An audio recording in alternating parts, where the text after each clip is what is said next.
All right. Welcome, everybody. So this meeting of the Town Council Bylaws and Ordinances Committee on September 29th, 2025. We'll get started. We have Christina Ross, Kimberly Norton, Hillary Armand, and I'm sorry, I'm blanking. Jennifer Zonas. Jennifer Zonas. And then we have two on Zoom. Oh, yes. And Maria Naughton and Janet Fons. Great, that's a good show up. So what we're going to do is tonight, basically, after we have comments, which we're very much looking forward to, is go through a draft that Hillary had prepared. It's not sort of the consensus draft of the committee, but it's just meant to stimulate discussion. So we'll go through it, and it raises all the issues that we need to talk about anyway. So it's a good starting point. We'll also mention that Eric Tunham had put in some suggestions as well. So why don't we hear the public comments? Did you pass me the? Yes. Thank you. I'm going to call him. Yes. So first, Robin Fryer. And you'll make the mic green. I can do that. Great. Yes, there we go. First of all, thank you for as a town council, taking the initiative to work on this issue, and to the subcommittee and Hillary in particular for coming up with a first draft, which I've only just seen. So my comments are not on this draft because I only saw it a few minutes ago. 2 points I'd like to make. Sorry. Sorry. No, sorry. For what? One, Mr. Chairman, and it's a point I made in a letter I wrote to the town council 2 or 3 months ago when it was on your agenda. I don't want to get into the well-known arguments about air quality, health, atmospheric pollution, all those kind of things, because they're well known to all of you, to all of us. I mentioned in that letter, is competitiveness, because New Canaan competes for residents, okay, and that's what keeps our real estate values up. And Westport, I think, is a town that competes, or we compete with, has an ordinance. Greenwich has an ordinance. Many towns in Westchester have ordinances. So I think it's important that we think about this in terms of maintaining our competitiveness. And I'll give you 2 examples. A couple of years ago, one of many young families around us had moved here from New York. I think they came in the winter, and I was chatting to them in the summer, and I said, this place is more noisy than Manhattan in the daytime. It's only at night that it gets quiet. I mean, I think they came in the winter, and I was very, very surprised. I mean, it is. So, I mean, people have, this is what you have, and Westport doesn't have it, and Greenwich doesn't have it. So I think that's something to think of. And then, I mean, someone quite recently had moved from New Canaan to Pound Ridge, where they have a ban. Yours is September 15th. That'll be far better than what we have now, which is nothing. This is October 15th. I said, it is so quiet here, right? So quiet. So, I mean, are we competing with Pound Ridge? I do, to some extent, perhaps. But I think competitiveness is something to bear in mind as town after town goes down this path, that we need to do something. We need to start somewhere. That's what I think. Second thing I wanted to raise, because I didn't know what was in here, but I know people talk about it, that this is a near the center of town issue, small properties. I disagree. I've lived in, our previous home was in a 1 acre zone. We're now in a 2 acre zone, but many of the properties around us are much larger than 2 acres. In the 1 acre zone, we were down in Silvermine. It's the leaf blowing or the mowing, and then the blowing of the grass cuttings, it's over quickly. The house next to us is 3.95 acres. And the other one on the other side is 2.5 acres. The 3.95, it's nearly 3 acres of lawn they've got, right? Because they cut down all the trees like people do. The 2.5 acres is it goes for hours. It goes for hours. So I mean, from this point of view, I was happier in the 1 acre zone. So, and I think we've got to be careful about discriminating, and I'm glad you haven't done it in this draft, saying, because supposing you said, we'll cut it at the 2 acre zone. So Rob Fryer, he lives in a 2 acre zone, but he's got 5.7 acres and he's protected, and I've got 4.1 and I'm in a 4 acre zone. I'm not. I think that's dangerous to go down that path. And I'm glad to see it's a complete ban over the whole of New Canaan. I quick read of this. I like it. Thank you. Thank you. Can I Thanks. ask you a question? Yes, of course. You live across the street from the country club, right? Oh, no, we moved from there because that was way too noisy. That's my point. Way too noisy. Then we went to Silver. Then we went to Silver Mine, 1 acre zone. And now so I've moved around a lot. Yeah. Thank you. Thank you. Thank you. Thank you. Next, Next is Katie Owsley. hey, Katie.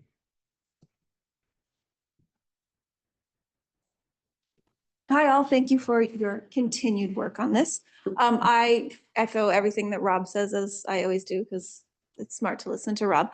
But I would just reiterate, as you guys all know, the significant health impacts of these to everyone. And I also just wanted to put out there, one of the earlier town council meetings when several landscapers came and presented, and they made a lot of really good points. But two comments I had on that, which is they were mostly speaking anecdotally. Nobody brought a lot of numbers to that meeting, and the only numbers that were presented showed that it wasn't really incredibly onerous on the landscaping companies, that there are creative ways to get around this. And a lot of other towns, other states, other areas have partnered with organizations to do buyback programs, to do incentives, and to really help the landscaping companies so that it isn't an additional burden to them. So I certainly think that it's worth exploring of how we can partner, how the town can partner, how nonprofits in the town could work together to maybe be partners in moving this forward with landscaping companies. And if there are opportunities where we could be helpful, that would be tremendous. But thank you for pushing this forward. I think it's incredibly important. The noise, the health, the quality of life, everything, it matters. Thank you. Thanks. Thank you. Thank you. Thank you. Deborah Shaw.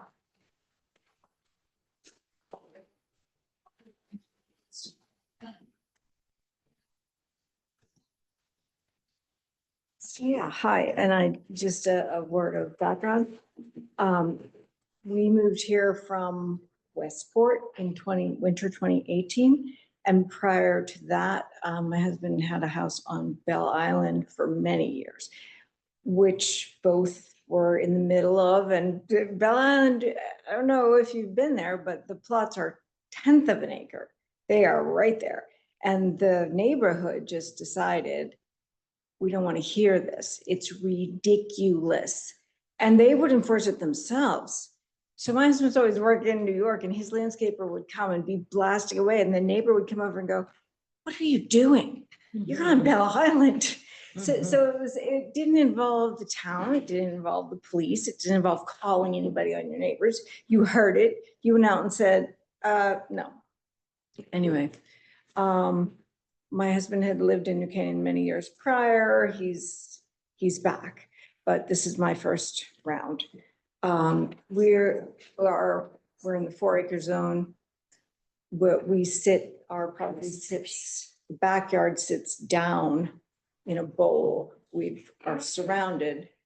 And if you know how sound travels, it rolls down.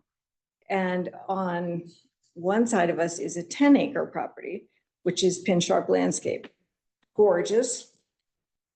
Not our aesthetic, but I wrote a letter in the Advertiser 3 years ago, and it's still the same. I'm not an extremist in any way. I don't expect other people to adopt my aesthetic, but who's the town for? And, we would like to think it's for everyone.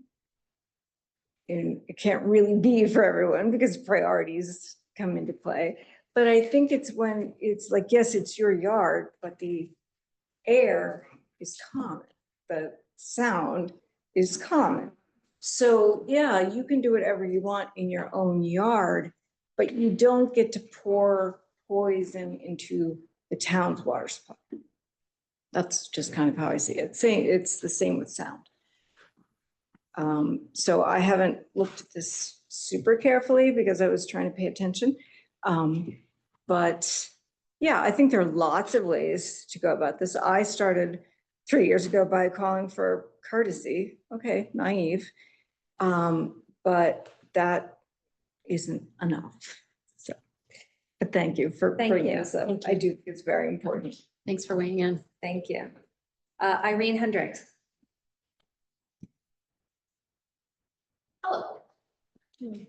So first of all, I want to acknowledge that this represents an awful lot of work on behalf of an awful lot of people. So thank you for taking it seriously and doing the work. And I'm sure there's a lot that went on under the waterline to make this happen. And so to that end, I think, there's a lot of energy and passion about this. We don't have to recap all of that. I looked at this very quickly. Obviously, we'll look at it a little bit more. Opportunities, right? Because this is a comment period where we all co-create and talk about how to make this the best thing for the town. We should probably tighten up like what are emergency and safety purposes, or that might be a hole big enough to drive a bus through. Second, it feels like maybe the season could be kind of like May through October, only because I don't know how much, it's a very short season and your spring cleanup is kind of done by May, right? And leaves don't really start falling in a meaningful way till October. So the spirit of this, I know we'll do this work and God willing, we don't have to go back and do it again and again and again every year. Maybe having a substantive season would be valuable there. Excluding like Sundays, major holidays, times when frankly, we all want to be at home enjoying our yard and having sort of peace and quiet would be lovely. So something else to consider. And probably the biggest two worries that I have with this, and again, I think this is all amazing. So these are like, how do we make it better? I wouldn't ticket only the homeowner, because back in the days when I went to work, I wasn't necessarily at home when my landscaper was doing whatever in my yard, right? They could turn up on a random Tuesday while my husband and I are at work. And so I think, yes, the homeowner should be accountable, because I should have that conversation with the person that I hired to say, follow this law, but it's the owner of the company, it's the person operating the equipment. If they don't have skin in the game, this just becomes like a paper exercise and there's no teeth to it. The first offense, second offense, third offense makes sense to me, but I might say after the first year, you get a ticket on the first offense, because I'm here for like a year or so of education and phasing in and let's all get used to this sort of thing. But I think after the first year, if there's not a monetary penalty, as it is, we all know, not all these will get called in. There won't be a response to all of them fast enough to touch someone in the act, whatever the case may be. So I'd say maybe the first year is like the dress rehearsal. The second year, we should just start ticketing people, because otherwise I think it becomes kind of a scofflaw exercise. And as I was driving over here, there was the most amazing, gorgeous sunset. I don't know if anybody else saw it. I almost pulled over. It was so pretty. And I thought, like, that's the whole point, right? That's why we're here. It's beautiful here. And whether it's visual or auditory or anything else, or frankly, air quality, that's what it's all about, right? That's why we are here. That's why we want to enjoy our town. So thank you for doing this. Thank you. Thank you. Lars Anderson.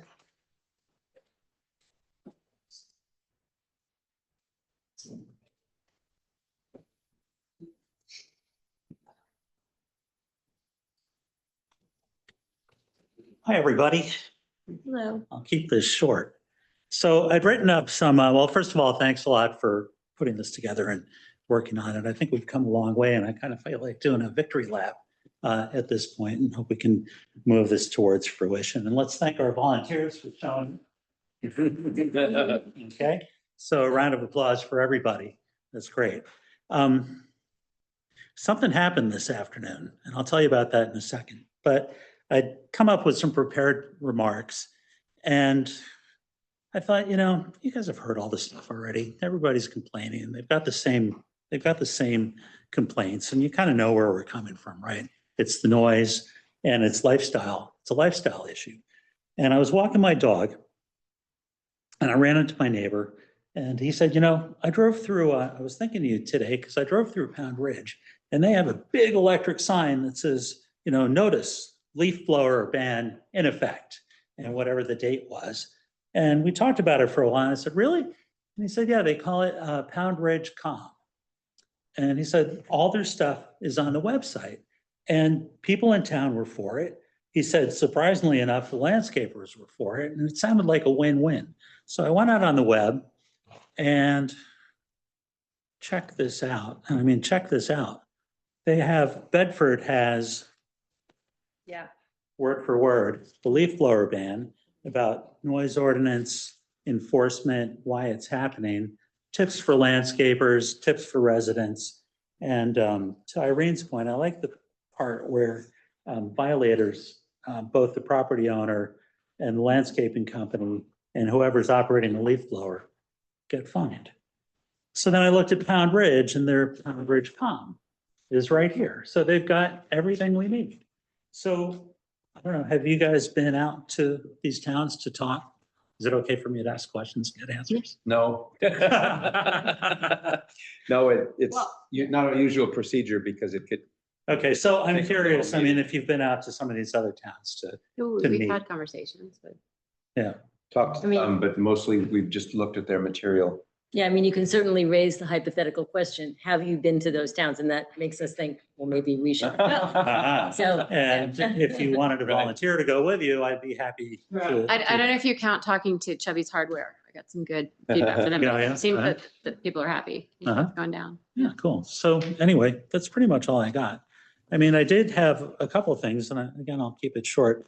I did think that, this meeting agenda was posted kind of late, and it'd be helpful to post these things in advance and include any materials. I mean, I appreciate all the work you did, Hillary, but this is the first time that we've been able to see this and comment it. And the selectmen's, I think we've gotten a lot of,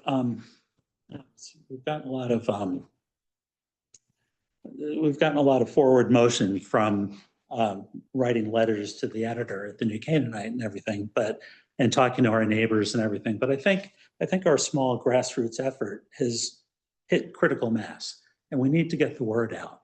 And I'd like to see our first selectman's newsletter mention something about what's going on with this. I mean, she has a broader reach and, it's not a political thing. It's a lifestyle issue here in New Canaan. And frankly, I mean, if I was new, looking to move to this area, and I saw Bedford and Pound Ridge were, doing their due diligence to eliminate noise or reduce noise pollution, I would probably look at those towns first, regardless of it's in New York. So anyway, do you guys want these copies? Can I get these to you? Sure. Thank you. Oh, yeah.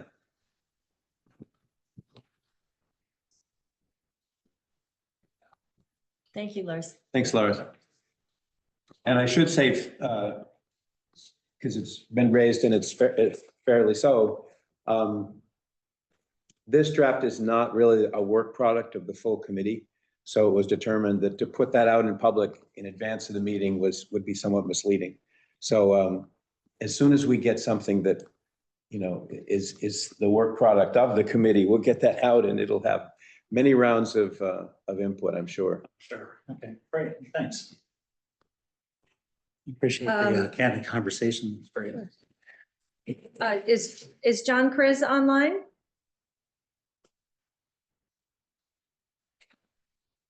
I am. Oh, hi. My It's video. your turn to speak if you'd like. Oh, there you are. Hi.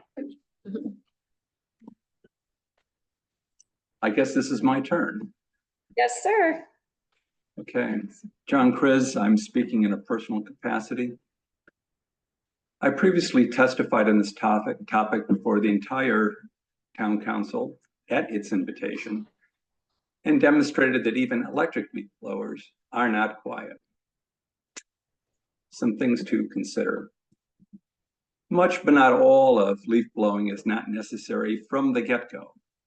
Even in the autumn, which is not being considered for any restriction, homeowners should consider just mowing leaves into the lawn.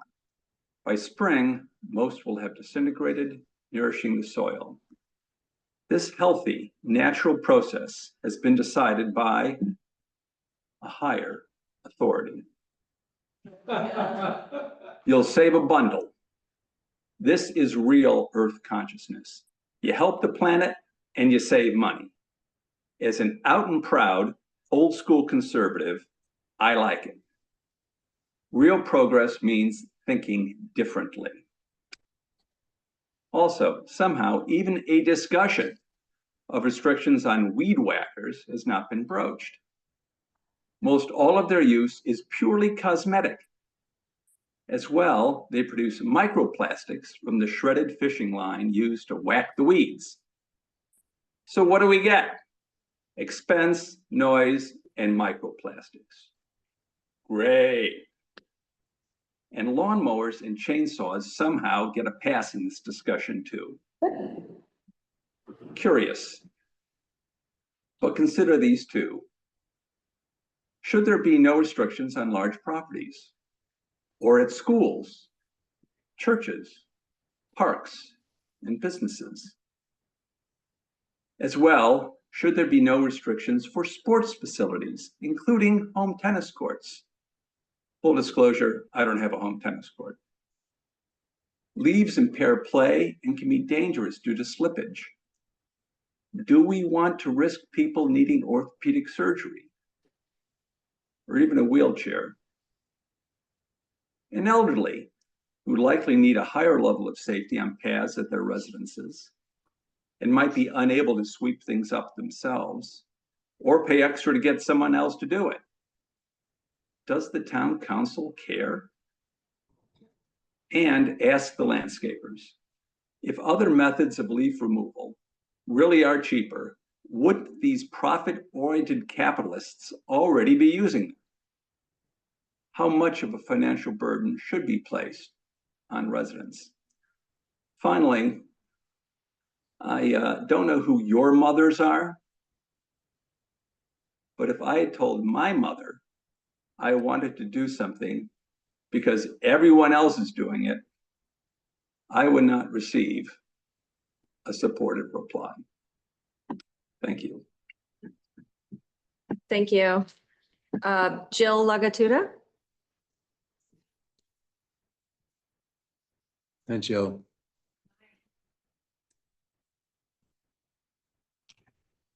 Hey, so I want to thank you all for such wonderful, wonderful work. This is a very happy document. I'm so glad to see it. Thank you. I basically support everything here. I agree that the larger picture should be to encourage not leaf blowing for environmental reasons. And to that end, I wonder about these dates of May 15th to September 15th. So on September 15th, does everybody pull out the gas powered leaf blower and we go back to like dust and fumes and noise through the end of October when, you know, the leaf collection ends? It seems like a shame to spend our fall experiencing all the things that we've just left behind in the summer, especially when everybody comes back from the vineyard and all the places they've fled to escape the noise and the heat of spring in the summer. So, and then I also would agree with Irene that it shouldn't just be a fine on the property owners. It should at least be a nuisance fine to the leaf blowers themselves to sort of deter people from doing that. I think it's a great start and I'm hopeful, really, really hopeful and thankful for your work. I also agree with John Kriz that my hope would be eventually that this would get extended. As I watched the guy who mows my lawn, looking at all of the output from that gas lawnmower, literally being spewed all over my property as he drove it around. I was like, oh my God, okay, I'm gonna have to look for an alternative myself. Maybe one of those little electric Roombas that. Do they have one of those? for They the arts? do, they exist. Yes, Marist. I just took a tour of Marist with a kid and they were out there with the groundhogs. Them and the groundhogs were all mowing. Anyway, and I have a friend who has one too. So I will conclude by saying thank you. Thank you, thank you, thank you, thank you. Thank you. Thank you. Chris Shipper, are you online? Yes, I'm online. Can you hear me? Yes, we can hear you. Thanks. You can go ahead and speak. I'm delighted to see that the bylaw and ordinance meeting is taking place in public. And I would like to know, what is the process to enact an ordinance? Now, let's just assume that your draft is acceptable. What is the process, and is it likely to be enacted before we start the next cycle of seasonal lawn care? We don't normally respond to questions. This is a time to just listen. It's sort of a process tradition. But we'll try to, in our discussion later, we'll try to answer that. That would be helpful, I think, for most of the people who have been around this issue and can't find out how does the issue go to resolution. And so we appreciate that you've stepped up and said, okay, we're going to put a draft out, and that starts the process. The question is, how do we help you complete the process as the general public? So thank you, Tom. That's all I have to say. Okay. Tom Herman. Thank you. Mr. Herman, did you want to speak also? Tom? Yes. Can Hi. you hear me? We can hear Yes. you. Thank you. Thanks. I love the work that you guys are doing. Really appreciate it. I'm glad that so many people care about this topic. And I just wanted to think about it from a slightly, well, let me say, John, your comments were excellent. Thank you. And Lars as well. I want to just say that the energy transition is sort of the biggest business opportunity in generations. And banning gas leaf blowers is a small but meaningful part of it. There are many people in New Canaan already who have EVs. The Roomba lawnmower that was just referred to is electric, and cutting noise and pollution and fossil fuel use while supporting cleaner technologies is a very forward-looking stance for New Canaan. If we move decisively to stay competitive, as others have said, for homeowners who increasingly value healthy, sustainable communities, then we can compete with Darien and Greenwich and other towns around us. So thanks for thinking about this. Please keep New Canaan forward thinking and at the forefront of the energy transition. Thank you. Are Thank there any you. other speakers that would like to speak either online or in the room? Okay, seeing none, we can move on to the next topic of the agenda. Which is your draft? Yes, so can I just give a little background? Please. And those of you who have been following this are probably well aware of the background and what's been going on, but I can give it from my perspective too. So I joined town council in 2001 and we immediately started discussing this issue in our committee. So it's what, 2025 now? Still writing 2023 on my checks, but whatever. So for 4 years, we've been discussing this issue sort of esoterically, philosophically, and then issues have popped up. So at a meeting this summer where we had the panel, Mr. Chris was a part of it. Thank you, John, and the landscapers, which I thought was really constructive. I offered to take the initiative and put something down on paper because I feel like it's time to have the rubber meet the road to some extent. And it's really hard, I think, to talk about the issue with every sort of ancillary thing that pops up if it's not in an organized way. So I do want to say that I don't know, I don't want to overpromise and underdeliver, right? So I don't know that an ordinance is a fait accompli. I think it's something that we are considering. I think that we need to we're going to hear from the public more. I think once this now that there is something written, I think it engages people more because they see that the process is moving. To answer your question, Chris, about the process, and Tom, you can correct me if I'm wrong, it would go through the Bylaws and Ordinances Committee. We would come to if it were to move forward, unless it dies here, so to speak, it would then go forward to the full town council for review and approval. So it would have to come through us first. We'd have to agree as a group to forward something to town council or as a majority. And then it would go to the full town council and then it would be enacted. So my goal in writing this, I looked at, I mean, I can show you sort of spreadsheets that I referred to, charts that I made with John Sell, who was like really, I didn't make it with him. He had forwarded around a chart of comparative ordinances, and so I used those notes. I used notes that I have on Westchester towns that were way ahead of the game.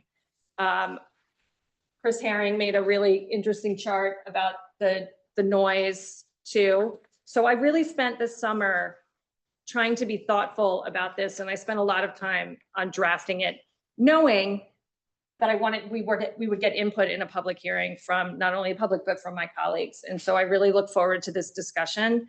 I was hoping Eric Thunum's not here. He had a prior commitment, but I've got edits from him. So I told him that I would present those as we go through each section and what his suggestions are. I thought it would be helpful if we could start and go section by section. And if anybody, we can kind of go in an orderly fashion around, and then we can switch directions if we want. And any comments that you have, if you have a comment back to somebody that is offering a suggestion or an edit or a thought, I would just take a note, and when it comes down to your turn, so that we're not talking over each other, then you can address suggestions that others on the committee have. I just have sorry. Go ahead. I'm sorry, just let me add a thought to your response to Chris. The way Hillary stated it, that it'll come out of Bylaws and Ordinance Committee, go to Town Council and we'll vote, that you could read that to say that we're on this clear and easy path. We're not. This could take a while just because there are so many issues and so many people that we still need to hear from, not only within Town Council, but I think some people feel that the scope of our data gathering needs to be expanded some. And so I can't really give any encouraging thoughts about how quickly this would happen, but we'll do our best. Yes, and I think that we would not surprise anyone with something that they would have to comply with, where there's a fine, particularly potential, that doesn't give them proper notice or proper time to replace equipment. So that's something, as we move on the process and we see what the push and pull is and what the editing process is, we can adjust our expectations that way. But I do think it's true that most of us are hopeful that we could, if we do something, it would be implemented next summer. Prior to next summer, and that there will be a communication campaign, education campaign leading up to that. So we do have, most of us, I think, that as a goal in mind. And Lars, I had seen these, I've looked at all the ordinance. I mean, I can't even remember how many ordinances: Long Island, Westchester, Massachusetts, obviously Fairfield County, Connecticut, a lot of other places. And I saw, I loved Bedford's communication on their website. I thought it was fantastic. I love that at the end they have a place where people who want to buy a new blower can go look for incentives to do so, which goes to Mr. Herman's comments as well. So I think there are creative solutions that we can address. And but yes, I thought that their approach was really good, and it's community building. It's not as punitive out of the gate. It's more, I don't know, it felt very, you guys should definitely go look. I've seen it. Yeah, it's good. It's good. It's very So good. I'm sorry, you had wanted to Oh comment. yeah, I just wanted to answer something that Chris was asking, because I've been reading the charter lately, because we're getting ready to potentially open the charter. So Chris had asked, how does something become an ordinance? And this is a minor compared to the process that we all have to go through. But it does say that the ordinance that we come up with gets published in the paper for 2 weeks, so that if anyone isn't paying attention, they can see it and say something at that point. And then as soon as the ordinance is voted on, even though it might not take effect until next summer, it immediately becomes effective in the sense that it gets on the books for the following summer. And there's also, another process. If this ordinance is not adopted, or if the citizenry does not like the ordinance we adopt, there is a whole nother process outlined in the charter, which is a referendum process. I'm not suggesting that we are going to need that, but I just wanted people to know that if they don't like it, there's a whole procedure, legal procedure that citizens can get together and move forward for a referendum that's then voted on a portion of the general electorate. So that's all I wanted to add. Okay. Any other general comments about the process or philosophy? And if anybody has any questions, I can try to answer where what my thinking was in drafting this. I think I made it, I think I approached it as a seasonal ban. And I used dates that were used in other communities. And if anybody has any questions, though, as we go through the sections, You're inviting town council questions. No. Correct. Sorry. Yes. So why don't who wants to be on the hot seat first? Chris, should I start with Christina or Jen? Can we start with section 1? We're going to start with section 1. Quick question. Mm-hmm. Just before we get into the meat of it, I think there are still people who aren't even familiar that this is happening. It's been covered a few times in the New Canaanite. It's not on Channel 79. Is there any way we can make sure that when we are discussing an ordinance, especially like this, which would affect a lot of people, how do we get it on Channel 79? Does anyone Well, know? certainly Channel 79 covers full town council meetings. If we had a hearing, well, any future session, we could request to be on Channel 79. It's just that I'm not aware that's ever been done for a committee meeting, but it could be. Because by the time this gets out of committee, or if it gets out of committee, I should say, it feels like there's a gap in people hearing about it. Because I don't think most people watch committee meetings, to be honest. Yeah, some people did ask me, Maria, if it was going to be on, and I didn't know, but I think that's a great suggestion. If we could, we could request it and see if we could do that. My only comment on that is that we're very, very early in the process, this preliminary, and so there's a lot of work to be done here. And so there's no vote going to be taken this early in the process. And so there can be several other points, where we're further along, we have a more fully formulated draft. And then to your points earlier, like we're at some point, if it were to come out of this committee, it would be on the agenda of the town council, and then everybody can show up and voice their opinion, and the chair might decide not to take a vote that night, or he may. So I feel like there's ample opportunity for the public to be informed and weigh in, but just for the pragmatic process of getting some work done and forward, we have to do some nitty gritties, tonight, and make some edits and move it forward. Can we put in like a mini press release into the New Canaanite, like that the committee is exploring this? So we don't have a lot of reporting going on in town, but I'm just thinking, how he does, did you hear? Something like that. Did you hear the subcommittee of the town councils discussing leaf blowers? If you have any thoughts, share them with the committee. Just a thought. I'd be happy to write something up if that seems doable. Yeah, and I think that Laura's had suggested that it go into the first selectman's newsletter as well, which I think, I don't know how many people are contacted with that, but that's also another avenue to publicize it. She seems to put things in there though when they're fait accompli. Like if it were to go, that newsletter could be a great channel for publicizing, but I don't know if that's our lane. No, she does put things in there like the water aquarium is trying to sell their utility, and there's definitely progress reports on, because that's gone to litigation at this point. So I think it's really important as we do go through the nitty gritty that the public is involved and hears the discussions. And You know, we're in progress. So I don't really feel like the more public engagement, I think the better. So. Okay, so we'll think about those things, but let's go through the draft. Okay, Rita?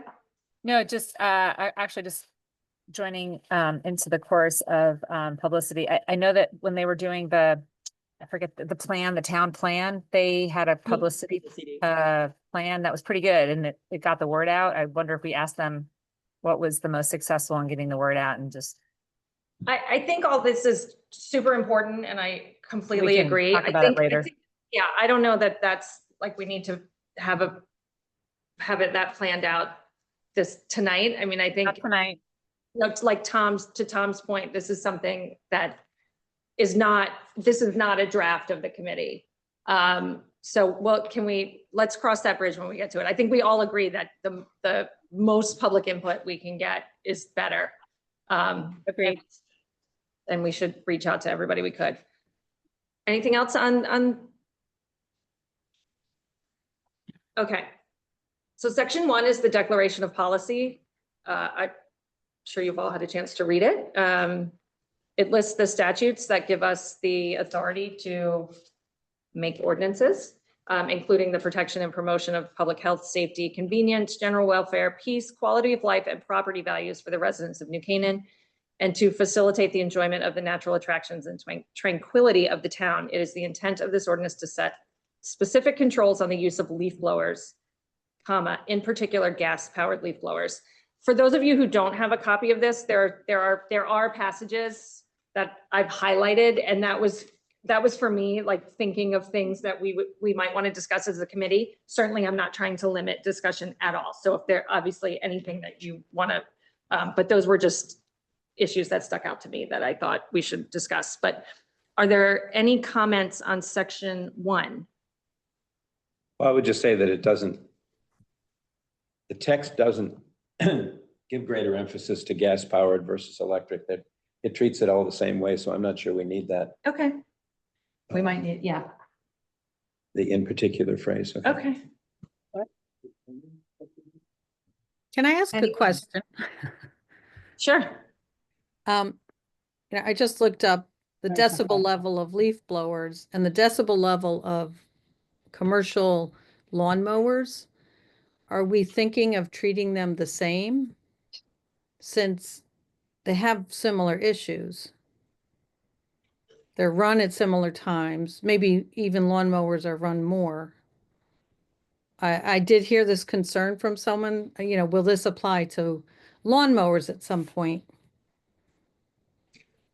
Well, I think that my sense is there's so many tentacles that this could branch out to cover that I think we'd be well advised to try to do one thing well. And I assume that's perhaps why other towns have not added in general lawnmowers to the scope of their effort. Let's see if we can get leaf blowers in the summer, get that solved, develop a consensus, figure out an enforcement mechanism, and educate people. But I think to go beyond is not a bad idea from a policy point of view, but from a process point of view, it means that we could take forever. And I would add that coming out of the town council meetings this spring, where there was a lot of public input, and that panel that you referred to with the landscapers, that there was actually consensus, and even from the landscapers, that the one area that there was consensus is that whereas many people still feel the need, unlike John, to mow their lawns, that from in the summer months, perhaps that the blowers are just blowing dirt around and are not serving a purpose. So that's why this seems like a practical thing to tackle at this point, just the Also, if we blowing were to versus the tackle mowing. lawnmowers, the only way to really do that would be, because everybody needs their lawnmower. So the only way to regulate that would be to regulate decibel levels.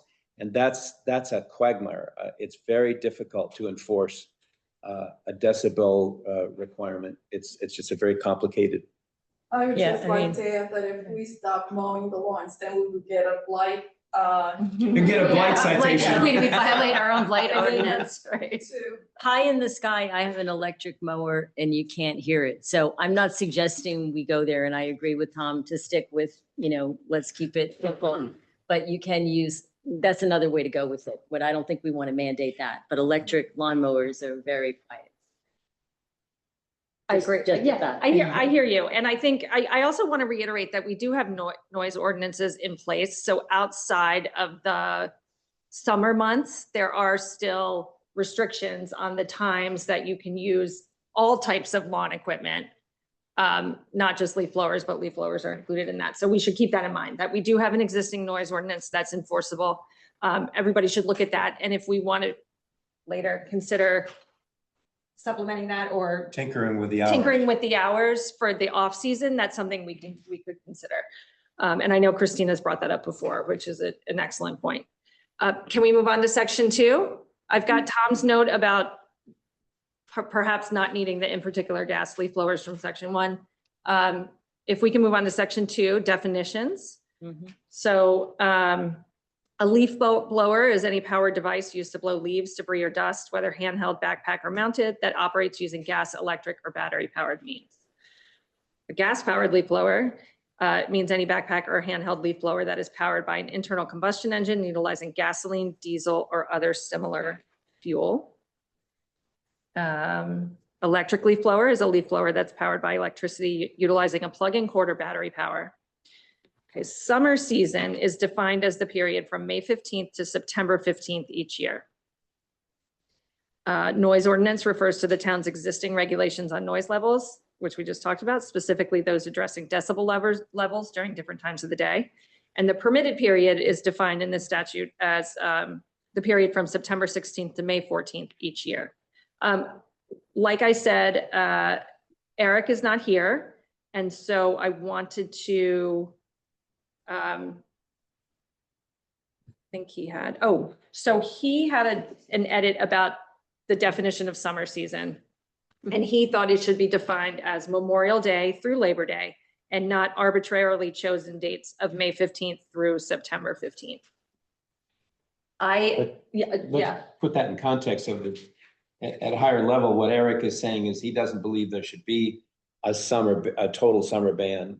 That's true. At all. But he does think it would be okay to regulate hours, but permit gas and electric to function during those hours. Right.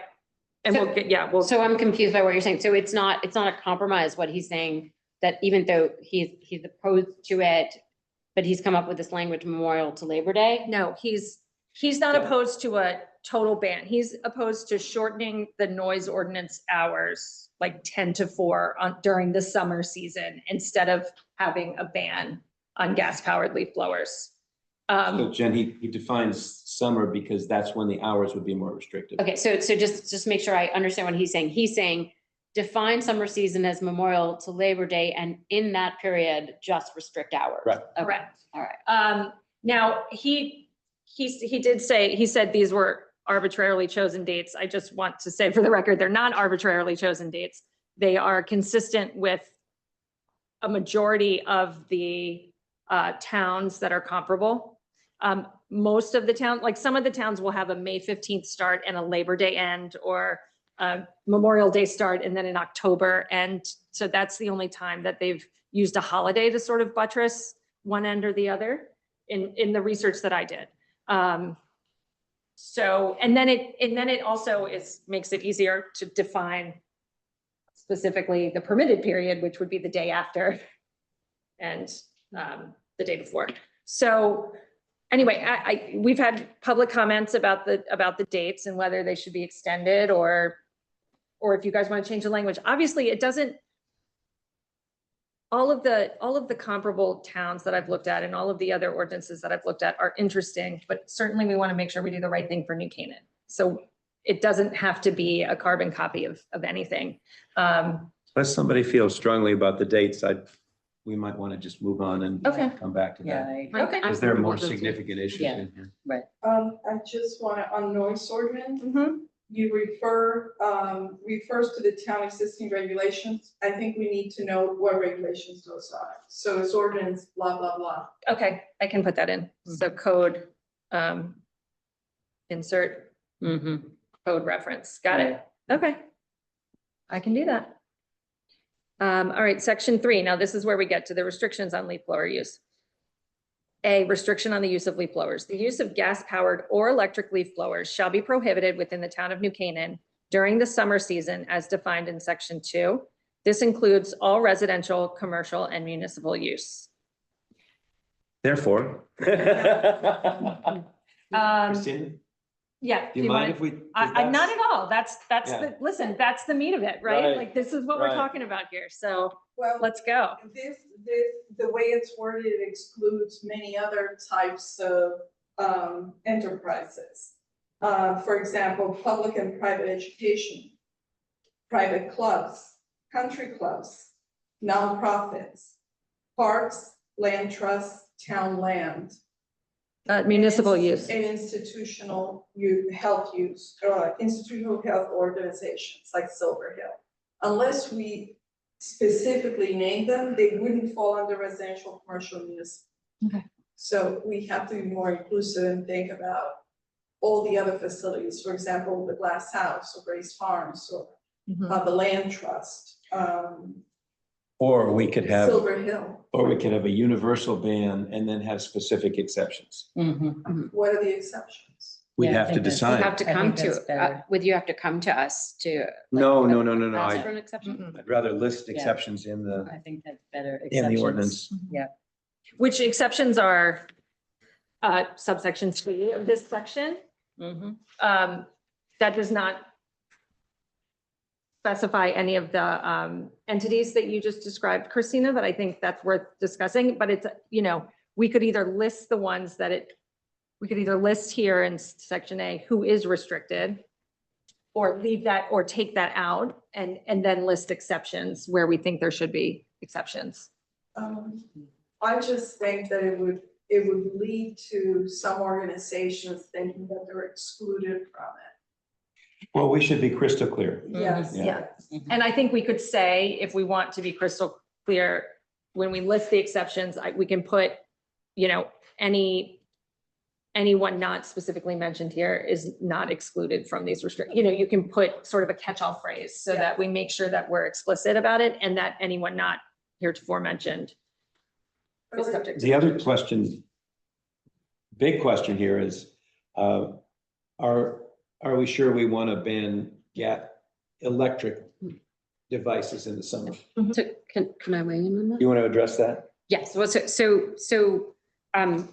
so my preference would be, and I guess because I'm always moving towards progress, but somewhat of an incrementalist, I am for allowing the electric leaf blowers, and I'm thinking about a couple of things. 2 comments, like, John brought up, I wouldn't have thought of that, if my mother was coming by and I had a little bit of a debris, being able to, and I have an electric blower, one small thing that I could just take out and, in 5 minutes clearing something and not have to have my neighbor come over and, be upset about that. Just like sort of some element of, practicality to clear. It would be minor, and I don't think it would be intrusive. And in my personal experience, a personal electric leaf blower at your house is not particularly loud, doesn't carry. But also I was thinking about what Tom was saying, Tom Herman, about, like, it's also like, if we are progressing as a town and, I think we're trying to encourage without mandating, a gradual turnover to more electric products in this town. It seems like it's incredibly draconian to ban that out. Like if we have just the gas-powered leaf blower ban in this, prescribed window of time, but we allow the electric, maybe people get comfortable, they get excited, maybe they want to buy the Rumba or experiment with a electric mower. But if it becomes draconian and people feel like they have no agency, you might immediately from the get-go just have a lot of more negativity. So I think It's not the way I would like to go. I would like to say that Hillary's approach is intellectually pure. We're hearing people complain about noise. Yeah. And she's saying, okay, we're going to get rid of the noise, plain and simple, all of it.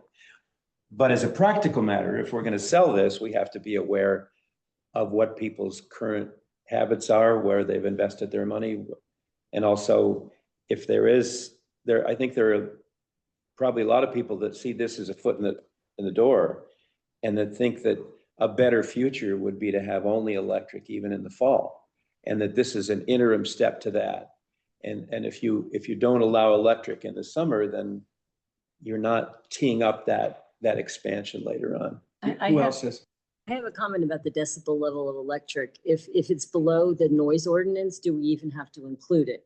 So if an electric blower is like 65 decibels and less, just when we go to write this, there might be, different levels of leaf blowers, of electric leaf blowers. So I just think that's important to know. Well, Because if someone's under 65, and I think that's the noise ordinance, you can use whatever you want. No, You don't have to mandate Okay. it. If it's a very quiet machine of some kind, and it doesn't trigger the noise ordinance, which is a decibel level, you don't have to mandate it or do Oh, an but in- ordinance for it. but the way the current ordinance works, between like 7 o'clock in the morning and 7 o'clock at night, there are no restrictions. So nobody's sitting around currently worrying about decibel levels. Right. I think the 65 is more focused on what you do in the evening.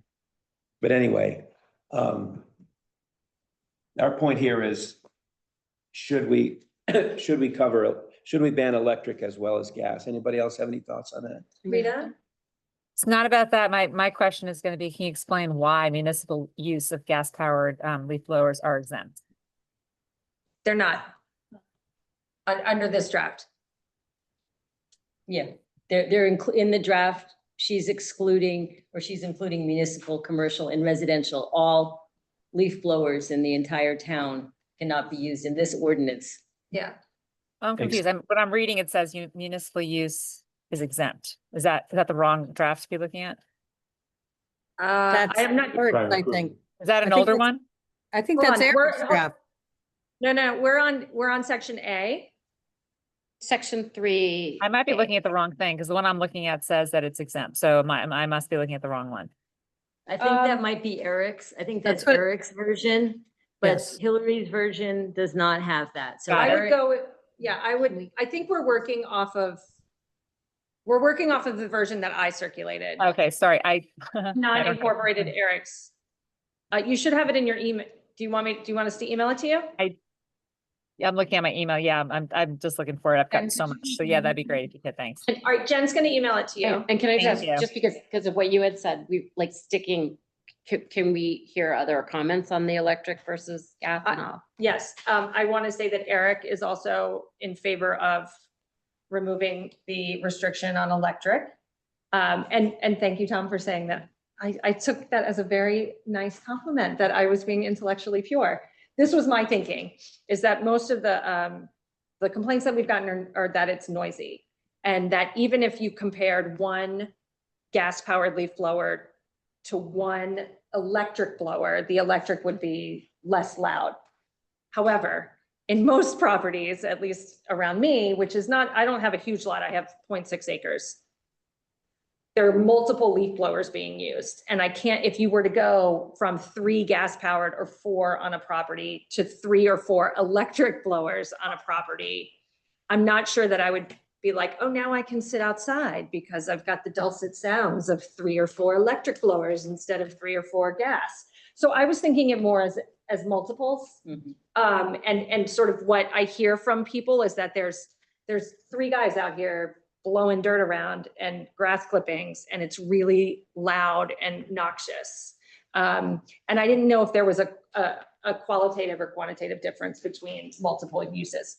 That said, I totally understand, and I agree with the philosophy of what we're trying to do is move to more electric devices. It doesn't make sense to have a total ban all summer. I don't think that encourages use of electrics in the fall, because if people have to switch for the summer, then they'll probably go forward using that in the fall.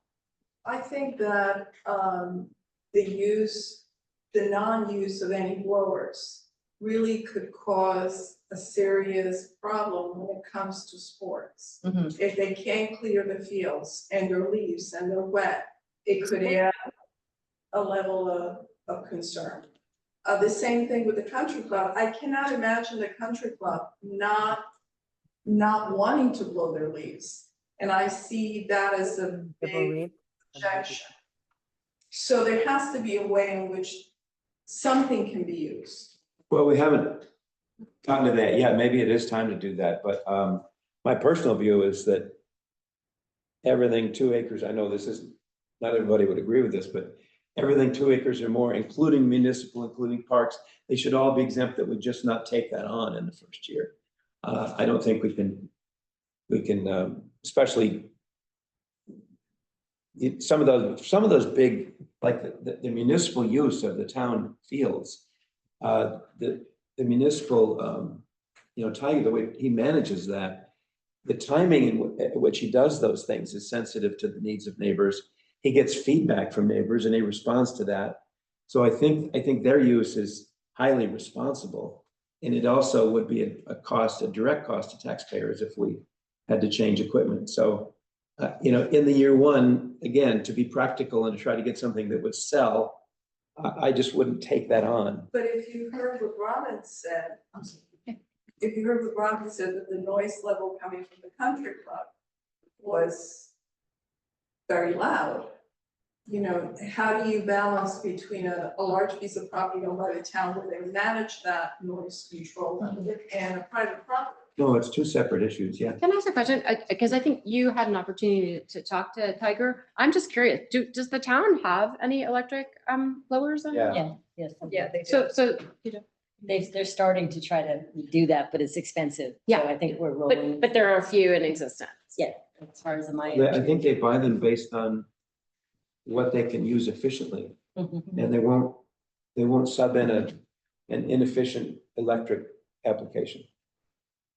So Christina, some jurisdictions have exceptions for properties that are 10 or 20 acres or larger, which would cover parks, which would cover country clubs. There are actually some. So one of the towns I looked at was Garden City on Long Island, which is where my husband grew up. It's very like New Canaan. They had for a year golf courses specifically exempted. They have 3 golf courses in this village, which is a little bit smaller than New Canaan. So, but that was to give the golf courses and the country clubs time to comment once the ordinance went into effect. And then they had till January 2023, I believe, to comment, and they didn't. And so now there's a seasonal ban on gas-powered leaf blowers in Garden City for all property sizes for any use, including the country And club. they can live with it. Yeah, I've looked, for recent complaints or any hearings on it, and so far, and I anecdotally, of course, and this is not great data, but speaking to people who live there, it doesn't seem to be a problem, and most of them play golf. Are sports fields in general also included? Yeah. I mean, so, and again, it's just in the summertime. All they have is the summertime restriction. And the other thing I was thinking, and I'm sorry I didn't say this earlier, with the banning both gas powered and electric, is to try and reduce the sort of nosy neighbor phenomenon of which one are they using? I'm going to peek over the fence, or I'm just going to call it in and let the police or whoever's the enforcement body sort it out. And I don't want to do that. I don't want to pit neighbor against neighbor and looking at what somebody's using. And so that was another reason why I included electric. But I have no pride of ownership here. I just wanted to point out those issues. So there's as we think about it. one other area, and that's turf fields. Can turf fields be raked, or is blowing the only way to do it, or is blowing not allowed? And how does that affect? Well, what would need to be blown on the fields in the summer? Leaves. Yeah.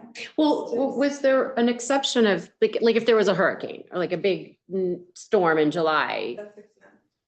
Yeah. So that fell under it. I felt like the landscaper said that truly on a regular week without bad weather, there's probably not a lot of debris, but I would support an exemption for if there's a storm and you have to clear, be practical. So before we get to the exceptions, Yeah. just I want to make sure that Eric's edits are heard by us and evaluated. So again, he's not for a summer ban. He's for restricted hours. So we'll go back to whether we want to exclude electric from all of this discussion. And then his proposed hours are Monday through Friday before 10 a.m. or after 4 p.m. So gas powered leaf blowers could be used between 10 and 4 on Monday through Friday. Saturday, the allowable hours would be noon to 4 and no use on Sundays. So that's his proposed restriction instead of a ban. What was Saturday again? 12 to 4. I think that's intriguing in a broader sense, because let's say we banned gas, but we're trying to figure out how do we live with electric, and to your point, the noise can still be obnoxious. We could shorten the hours, but still permit only electric within those hours. That's another possibility. That would be a significant improvement over where the noise ordinance is right now. As In the long as- summer? Yes. Summer, so take Eric's thing Summer. and lay it onto Hillary's, so. Right. I feel like it's kind of an Okay. elegant compromise. As long as the decibel level is below 65 or whatever. No, well, I hope we don't have to get into decibel levels. But I think if we're going to permit, I think it's just a question of, do you allow electric in the summer or not? I don't think you want to impose a decibel requirement on electric. I think to Being Hillary's point, practical. though, if there's 3 or 4 electric blowers, then that poses an issue. So I think you thought that out, and I thought that's an interesting point. Because if you say electric and you don't put any restrictions, then you have to start to get into acreage and ratio of operator to the property, and that makes it a lot more cumbersome. Can I just add from like a personal experience? So I live in a 2.5 to 4 acre zone. And so just from a practical thing, it doesn't mean what you're saying is not possible. But so as I said, like I've been just personally trying to move away from gas powered leaf blowers. So I couldn't get my landscaper to do it. I bought the equipment myself.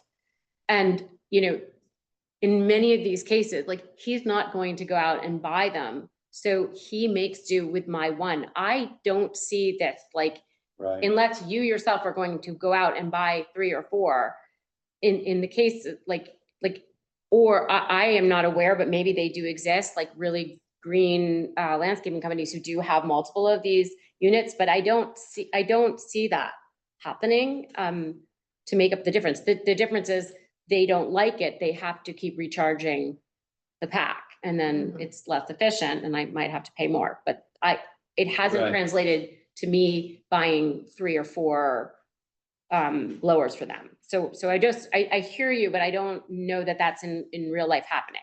And I mean, ordinances can always be amended and we can revisit this. I feel like the first run of it, the first summer, to the extent that we do anything, will be sort of a trial balloon. And we'll see if any of the sort of unintended consequences happen, or if we might have general compliance, which would be great. So we can always revisit, and we might look at this further, like maybe we would restrict later. Westport had a rollout where they did things over the year, and then eventually, like in year 3, gas powered leaf blowers were completely restricted. Again, I think we can take our time, and this isn't, written in stone where we can't ever amend it again, but it could be a good start. I like Tom's idea of restricting gas powered entirely in the summer and then having a shorter window within which you could use electric. I think that is, to your point, a very elegant solution. Would you guys like to see a draft that incorporates that? And Yeah, the only thing that I was going to bring up, I like it too, is I've heard from homeowners, if they work and it rains on Saturday, that they want to be able to blow. A residential customer wants to be able to blow on Sunday. So that's the only thing that I I've agree. heard from others. I feel very strongly that individual homeowners using their own equipment shouldn't arbitrarily be banned as to what day of the week, because they may not have a lot of choices if they work. Yeah. So are I you would- I suggesting would 12 feel to more- 4 on I would Sunday? feel, I love the idea of Sunday being completely quiet, but I just think we might have to amend Eric's suggestion and maybe allow people to blow on Sunday, the residential, customers or whatever. They would, right? Except during, what, 12 to 4? Well, that's Saturday. He said on Oh. Sunday, not, well, he would allow electric all the time and gas. His proposal, so Eric's proposal is to Oh. allow gas Yes. during these restricted hours. The compromise is, do we ban gas at all times during the summer and allow electric during a shorter time period? That's what I tried. But I Tom would- was saying. Yeah. Tom was saying ban gas, but put electric but during Eric's. Yours But I is like the wouldn't- compromise of the two positions, Yes. and then you're making another amendment suggestion valid, which Yeah. is if we're already doing the 12 to 4 on Saturday, for those who, if they miss that day, could you open up Sunday to Right. just, but in my opinion, just to electric? And the complaints that we've had about Sunday morning, coffee on the terrace, those people would be terrifically grateful if people could start using their blowers until noon. So why don't we say, so we'll strike, anybody, oh, Maria, go ahead. Can't hear you. Sorry. I would have a problem, I've heard from people, I would have a problem with a ban on residential owners using, some people, the weekend is all they have, and maybe Saturday even after 4 is all they have. So I think that could be a problem. I also think if you're gonna ban, I don't want to target gas-powered leaf blowers. If we're talking about a noise issue, I think we have to stick to the noise. It's noise, whether it's gas or electric. So I think if we're going down a different road, we have to, then we're talking about banning other gas-powered things. So if we're talking noise, I think we have to ban both leaf and gas-powered. Okay? That's my opinion. What I remember when we had the panel of citizens come and speak to us, one of the most prevalent complaints was the fumes and the health issues related to it. The second was noise. It seemed that the fumes, and I know because I've experienced it, and you've discussed it, living in close proximity to your neighbors and having 3 guys blowing with gas blowers. It's the smells that really impede you from opening the windows, sitting on your porch, enjoying the weather. Now I live on 4+ acres and I smell it when the neighbors are using the gas blowers. But how does your comment relate to Yeah. the general trend of our discussion here? That I think that the fumes, as it relates to the gas powered equipment, is the issue. It's why you think that why there's more impetus for banning the gas power, but Yeah. perhaps allowing the electric. Yes, exactly. And What about non-summer? Because that's when the fumes are really matter. In non-summer, you have your windows closed and you're not outside Okay, as so much. you're addressing summer. Yes, Yeah, so it's a good reason to only allow electric in the. yes. I was just gonna wrap up. Yeah, that's right. Can we just have a quick show of hands? Who would strike electric from the restrictions on the use of leaf blowers? in the Can summer? you say it differently? I know. It's confusing. Who would allow electric only In the summer? in the the summer? We're not there yet. Okay. In the summer. Okay. Who would allow electric only in the summer? Rita? Yeah. Rita's like a half. So 1, 2, 3, 4, 5. I just have a comment why I'm not raising my hand, because I do feel like I feel like I want to hear from the public on that before I vote. So Okay. I'm not think- voting. No, but she's I'm just gonna- not she- voting on I it. understand. She's just trying to Oh, this is- revise it. She's just This trying isn't to a revise it. formal decision by any means. No, I know, but that's why I She's trying to- support the discussion and what you're all doing, but I do feel like if we're gonna take that step, I would like to hear from. So the can you be an public. abstain instead of a? No, we're Yes. not, this isn't, it wasn't No, intended it's to be. not a yeah. formal vote. I'm just No, trying to it's explain where drop I'm coming from. Yeah. Gotcha. All right, and if we are to keep electric, if we are to allow the use of electric leaf blowers in the summer. How do you feel about who agrees to have a shortened time frame of Monday through Friday, 10 to 4, Saturday, Sunday, noon to 4, and maybe we say no leaf blowers on federal holidays, state or federal holidays. So no leaf blowers on the 4th, Christmas. Memorial Day, you know. Are there any other holidays in the summer? Is there a Flag Day or something in there? I'm not sure people have had a chance to digest the specific hours. Okay. Yeah. Maybe Yeah, it's but premature. I feel like the reason why I think I love the it's concept. valuable. I think One at it's a time, valuable please. because you're trying to move it towards, again, we're not setting this in stone, but she's trying to, ideas for the next draft. So I think you proposed that and there was interest in it. So yeah, so put that in the next draft. Yeah. That doesn't. Yeah, right. Okay. Great. All right, we're making progress, We talk guys. about This the is great. exemptions. Sure. And then just section B, if anybody has a problem. Any leaf blowers used during the permitted period must adhere to the noise level limits outlined in the town's noise ordinance. So that covers, And refer again to. that would be fall, winter, spring, because that's the permitted Right. period. Can I just, Jen and I didn't get the attachment. When you sent it, there was no attachment. Can you resend with the attachment, please? Sorry to interrupt. You're fine. Hillary, I'm not sure I understand what you're doing here.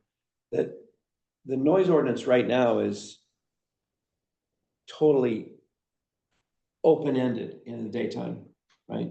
Well, it's There- 7 AM to 7 PM, but There there is are a no decibel. decibel. Oh, I thought there I are thought there is a No, decibel that's- level for the that's open nighttime. period. No, I don't think it's for noise complaints. That's a nuisance complaint, but I think that, right? I looked at it. I can look at it. I have it on my Yeah. device here. I will look at it right Well, now. Also, how do you measure decibel? How do you even know if you're like within the They decibel have level or very- not? No, they have decibel machines in Southampton where I've been. Mhm. I've had police come or I've seen them come and they measure the noise. Huh. And they have these machines. I mean, it's Southampton, but we don't have it yet. Now, I don't know if you're familiar, but the police doesn't give out tickets for noise levels.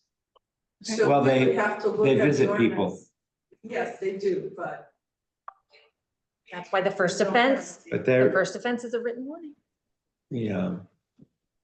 Like, we can strike this if you No, guys Well, I'm aren't not- comfortable with We it. have to look at the noise ordinance also. Well, if all you're saying is that we should also follow the noise ordinance, then I'm fine with it, but I'm not sure we need to say that. Right. Hillary, I have it here. But if you're trying to Okay. bring, Sorry.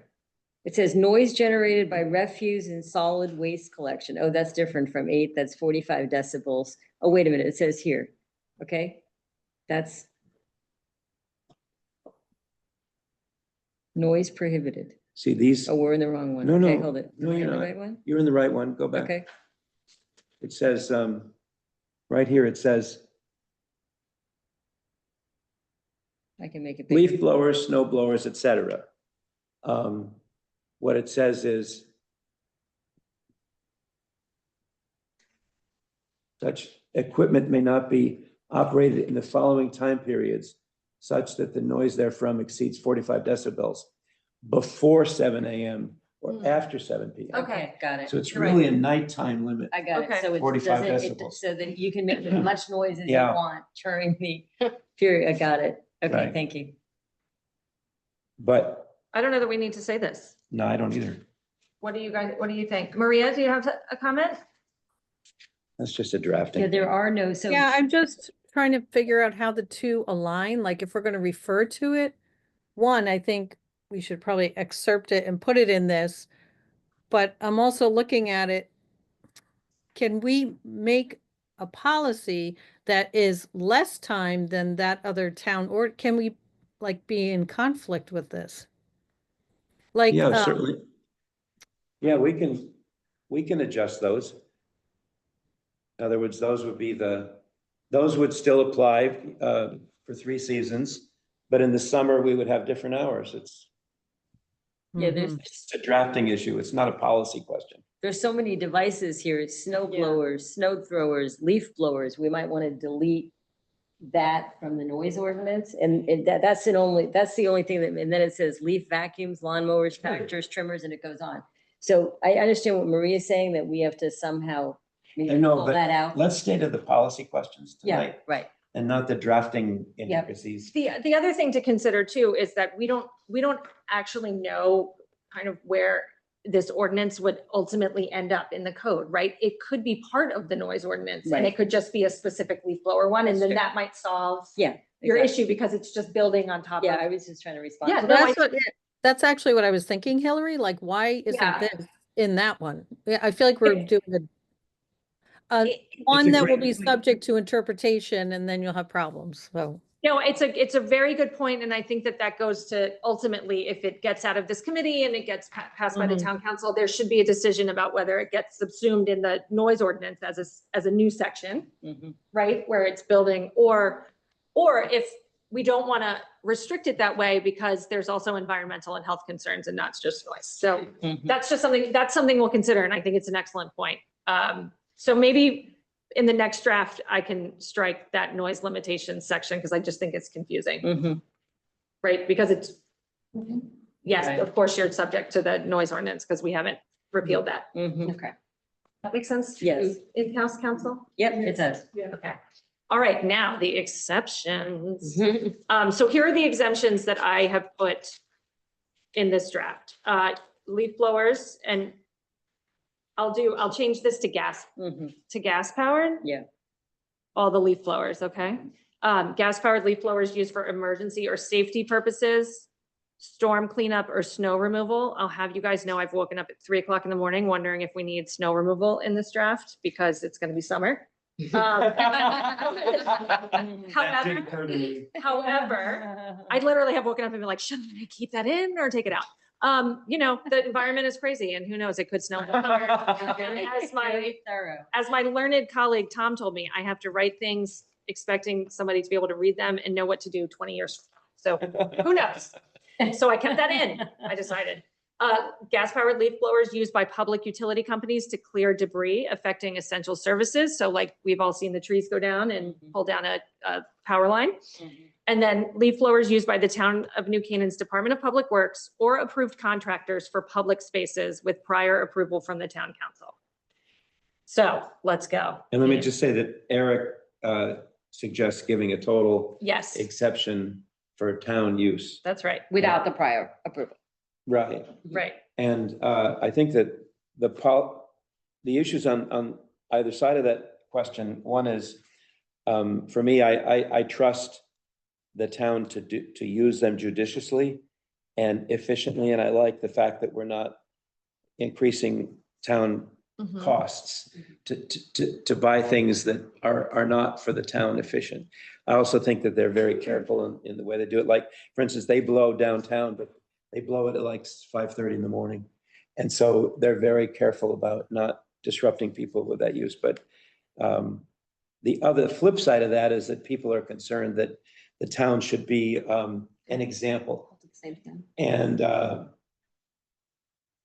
I understand that, I understand that sentiment, but it's sort of I guess it's a broader question is to get something passed, trying to limit the number of arguments you have to have about who is exempted or not. I would tend to keep the exemption list broad and just to save the number of battles in terms of implementation.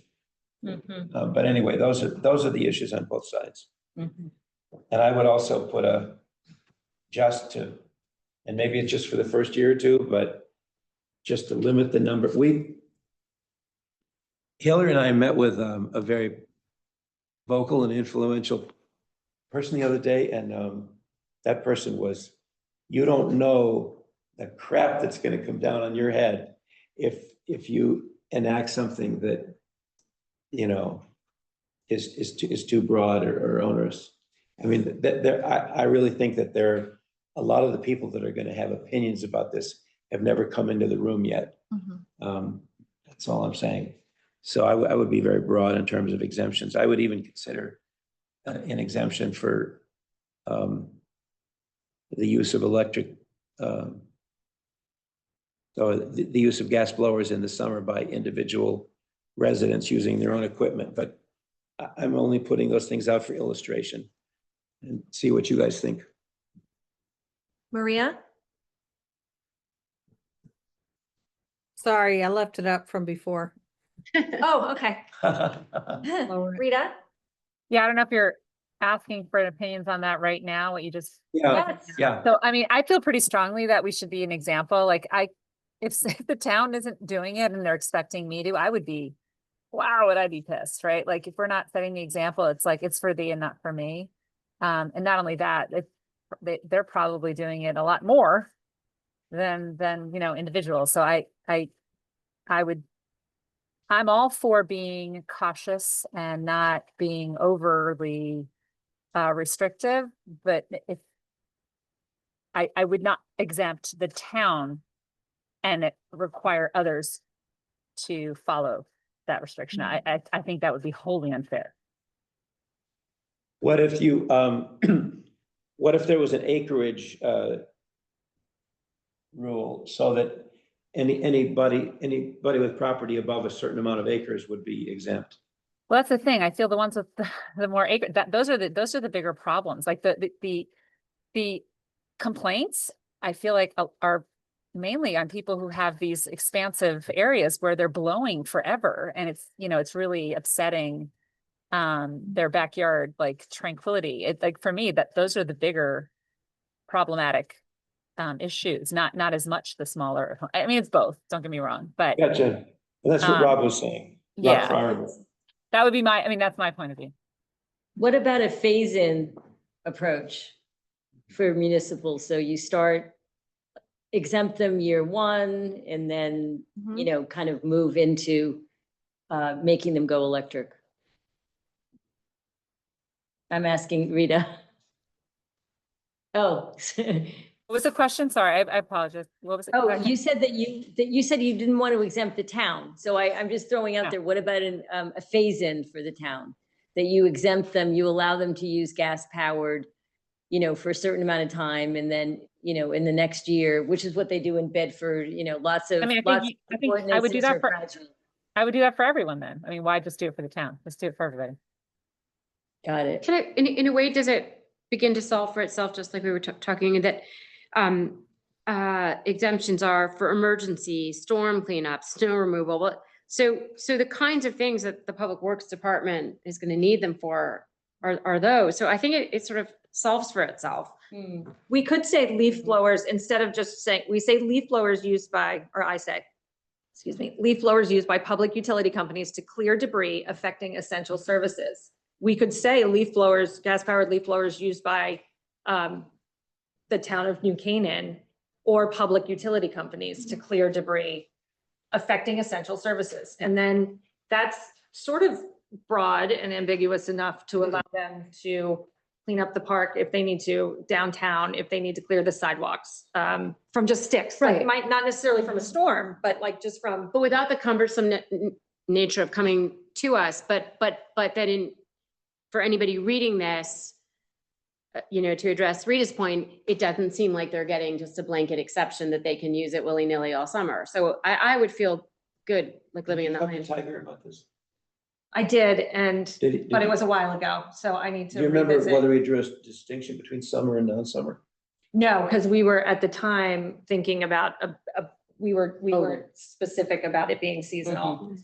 So I can revisit it with him, but we could We write should, because I this. don't want to Yeah. agonize about it if it's academic, maybe. Yeah, Maybe it's not an issue. Maybe it's not Christina, an do you issue. mind, can I just make one more point and then I'll tie it Sorry. up? Just it was, I do have to say, and again, I live out like North Wilton Road, like if we make exceptions for larger property owners, I say the whole exercise is like a waste of time. Like it is so noisy where I am all the time, my head splitting open. It is the large properties where it's just endless.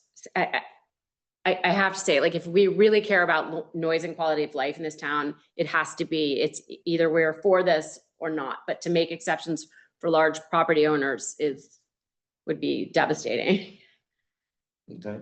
I have to say that in thinking about the landscaping issues, you're preparing for summer and preparing for spring, that most of the work takes place all the way up to about Memorial Day, the prepping work. So I would say that maybe it's a good idea, as Eric suggested, to start it on Memorial Day. because it's a big holiday people will remember, and also it allows you the full month of May to prepare for stuff in terms of plans. Janet has a comment.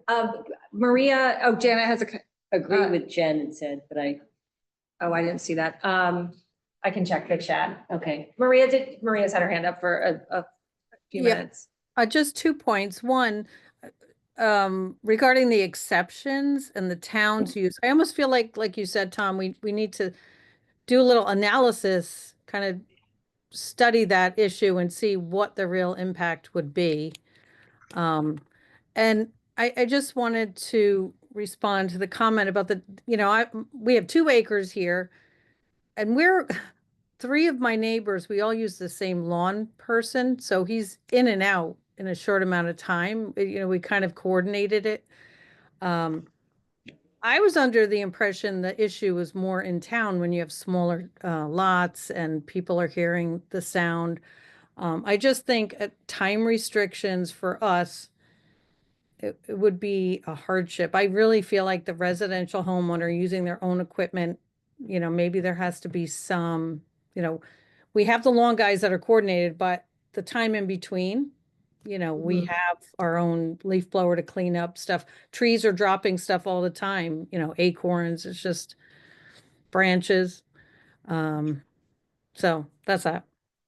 Yeah, I think that's a great point, Maria. And I have to say, like, I use my electric blower to get debris off of our trampoline, and it takes 2 minutes. So is there an exception that we would want to say for like incidental home use, where you're having a party that weekend and you want to clean your deck, and you're doing it at 10 o'clock in the morning because everybody's showing up at 11? Is there something that we could provide to homeowners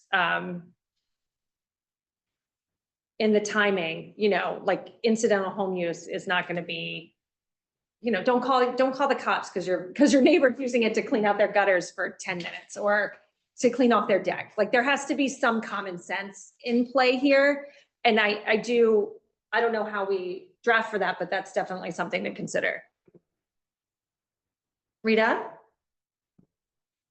Yeah, I sorry, think what you were saying, I actually agree with what you said, Hillary. Mine was more a reaction to Maria. I just wanted to clarify. So I just want to clarify what you said. Are you saying that if you have 2 acres or more, that it's okay that you use it, but if you have less, you can't? Like, is that the argument? Because I would disagree if that's the case. I just want to make sure that. No, I was making the point that I don't hear it all day long. I don't think, with the bigger properties, my peace is disturbed out here. I always assumed that people felt it was unsettling in this, closer in town where they're hearing it.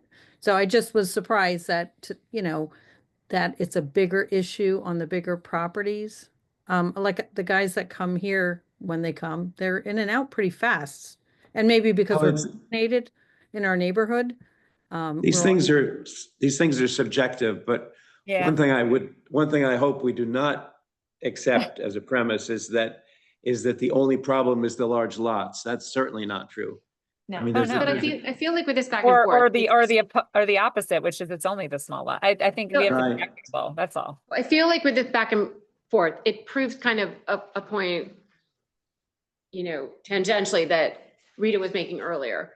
Like, we need to be universal with it, because you're gonna have the small in-town landowners fighting against the large lot. Like, let's just be universal about it and avoid that headache of like you're favoring one versus the other, because perception matters to people. Each person's reality we need to care about. So. Okay. So I can follow up with Tiger on this, which I'm happy to do. And perhaps it's not a big deal, or perhaps it would be best to include them in the bullet point that covers public utility companies clearing debris affecting essential services. And we could include our town DPW in that exception. Perhaps, and that might assuage any concerns that they have.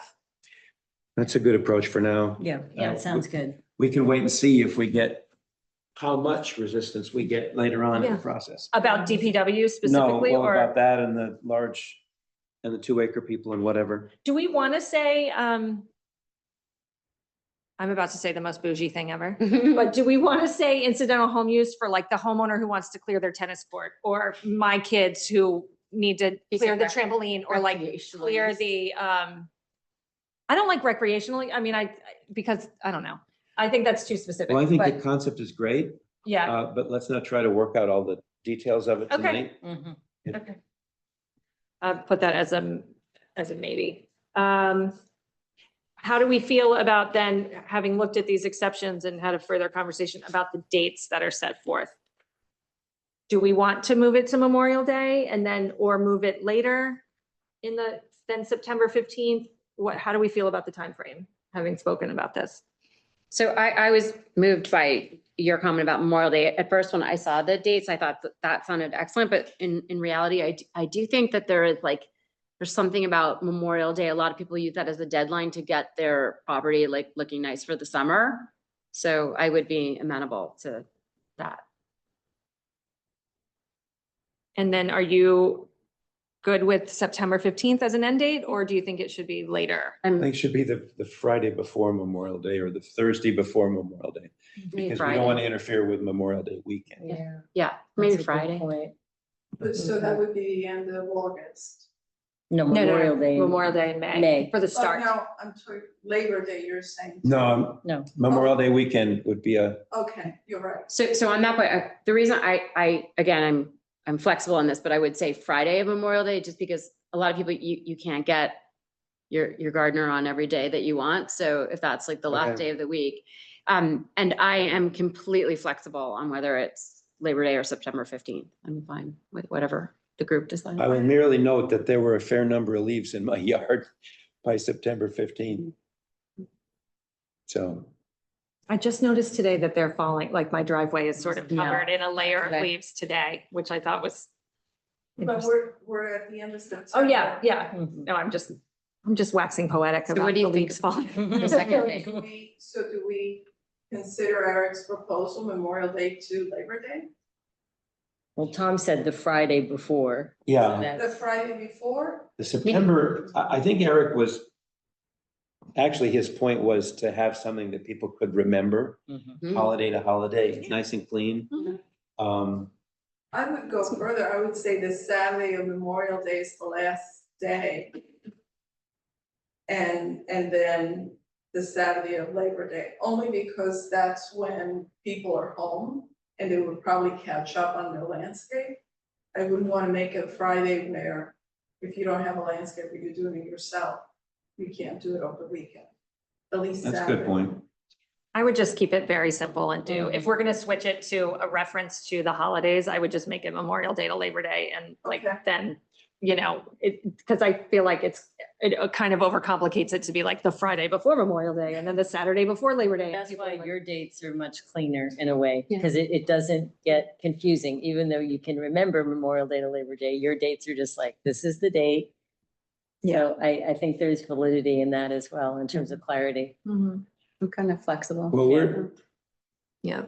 What do you think? Do you have a strong feeling, Hillary, about the date? No. I don't either, and I think my suggestion is take these comments into account and try to reflect them intelligently in your next draft. That is a I want- tall order, my I want- friend. I just want to move on. Yep, okay, penalties. Section 4, anything else on exceptions? Okay, penalties, violation of ordinance. Violations of the provisions of this ordinance shall be assessed against property owners who shall be subject to the following penalties. First offense, a written warning and notice. Second offense, a fine of $100, and third and subsequent offenses, a fine of $250, or the maximum allowed under statute. And then the rest is kind of pro forma. This is who it gets paid to and under what authority. Okay, So the 250 reflects a mechanism that's in state law. yes. Mhm. And then, so the max right now, I believe, I have to cast my memory back, but I believe the max under 7-148 C10A is 250. And then, but it to the extent that changes, again, if we're looking forward for this being on the books for the next 20 years, then it allows for a greater, so we're not looking back and seeing $25 fines Yeah, for right. menageries and things, right? So it's just a question, how do we feel about these levels of offenses? And, enforcement's going to be the tough one. So I think, but curious to hear how you guys feel. About violation, Mhm. or some that, yeah. I think some of the residents brought up what they do in Pound Ridge, which, and I'm not suggesting that we do this, I'm just raising it, Mhm. that the companies and then the leaf blower operator also get fined. So it's a tripartite fining. And that's what they do in Pound Ridge. Right now, it's just the property owners, because I think someone said, well, they were working and they didn't know that the person might be there. So I don't know, that's just something to consider. Let me comment on that. Where I was coming from in this is whoever we're going to come across a question in a minute is, should we have something that's enforced by fines or something that's just good faith? Everybody's going to rely on their neighbors doing the right thing. If you're going to rely on the neighbors doing the right thing, I'm not even sure you need an ordinance, but if you have an ordinance, obviously you wouldn't have these fines and stuff. But if you're going to have fines, you then lead to the question of who's going to administer that and at what cost to the taxpayers. And the more complicated it is, the more trouble it is to enforce it. The beauty of the homeowner getting the ticket is that the homeowner has the one person that has the leverage over his landscaper. And so the homeowner is not going to want to get that ticket. And if the landscaper gets carried away when the homeowner isn't there, that's how the homeowner learns about it. Landscapers operate with many different vehicles, many different staff people, many people who don't speak English. I mean, to try to chase people around based on, well, I think they're the ones that mowed the lawn. It's much simpler to say, look, your lawn, got mowed in violation of the rule. You get the ticket, you worry about it. Yeah, You have the and- conversation with your land. And then they can, I mean, not that we're gonna dictate to them, but they can always, take it off the next bill. Like they can handle it however they want. That's up to them. Yeah. That would be up to them. Yeah. But don't forget, the first time it's a warning, so they've been told. Yeah. Rita has her hand raised. Yeah, actually, Christina just took the words right out of my mouth. It's, if it wasn't a warning the first time, I don't know. But if it's a warning, you tell your landscaper, don't do it again. I mean, simple. Right. Shall we move on to enforcement? Fine. Okay, so we're going to leave this as is for now. Mhm. Okay. Enforcement, okay. This ordinance may be enforced by the New Canaan Police Department and or by any municipal officer or employee designated by the first selectman. And then it talks about the process. So the police department can issue infraction tickets to any resident on whose property occurs a violation of the provision of this ordinance. Each violation is a separate offense. For municipal officers, it is a little bit different under state statute that they have to give a warning first, which I guess they would have to provide a written warning. The cops would have to too, if we say first offense, providing notice of the specific violation before issuing the citation. All right, so that's probably a logical. So you'll have to issue with figure out my whether grounds. that's redundant or not. Yeah. But the statute does say that if it's not, like a police officer could give a ticket on the first go round if we didn't say the first offense was a written warning. A municipal officer under the state statute would have to give a warning first before issuing a second ticket for a subsequent violation. So that's that's provided by state law, but that is probably redundant because we're saying whoever has enforcement authority has to give a written warning first. Am I confusing everybody by saying it that way? I think think I so you'll got make it not redundant. Yeah, you'll so I'll fix it. come back. You'll I fix mean, it. it's Right. kind of the same, Yep. the same thing. Okay. So here's the thing on the police department.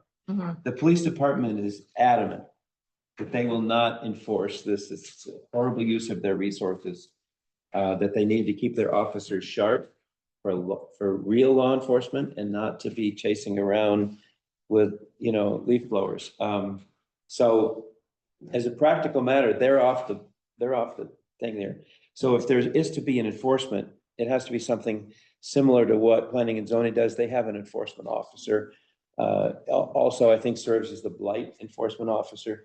And so they're independent of the police department.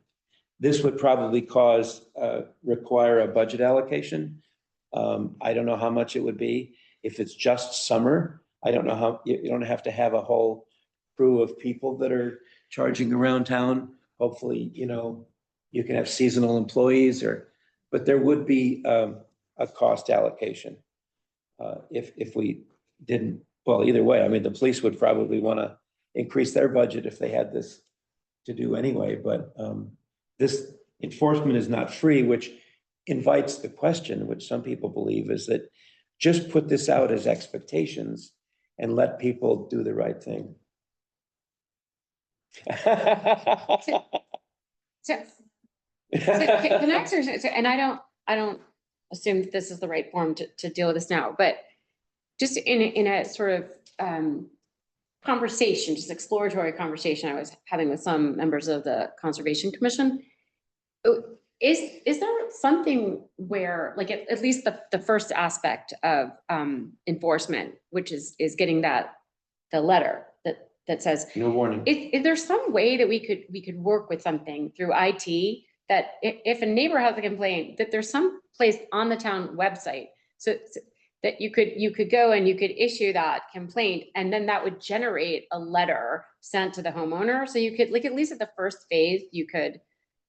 Well, the way the blight enforcement works now, and maybe it's not a good example because there's so few blight investigations, but I found this interesting, is that This is the worst form.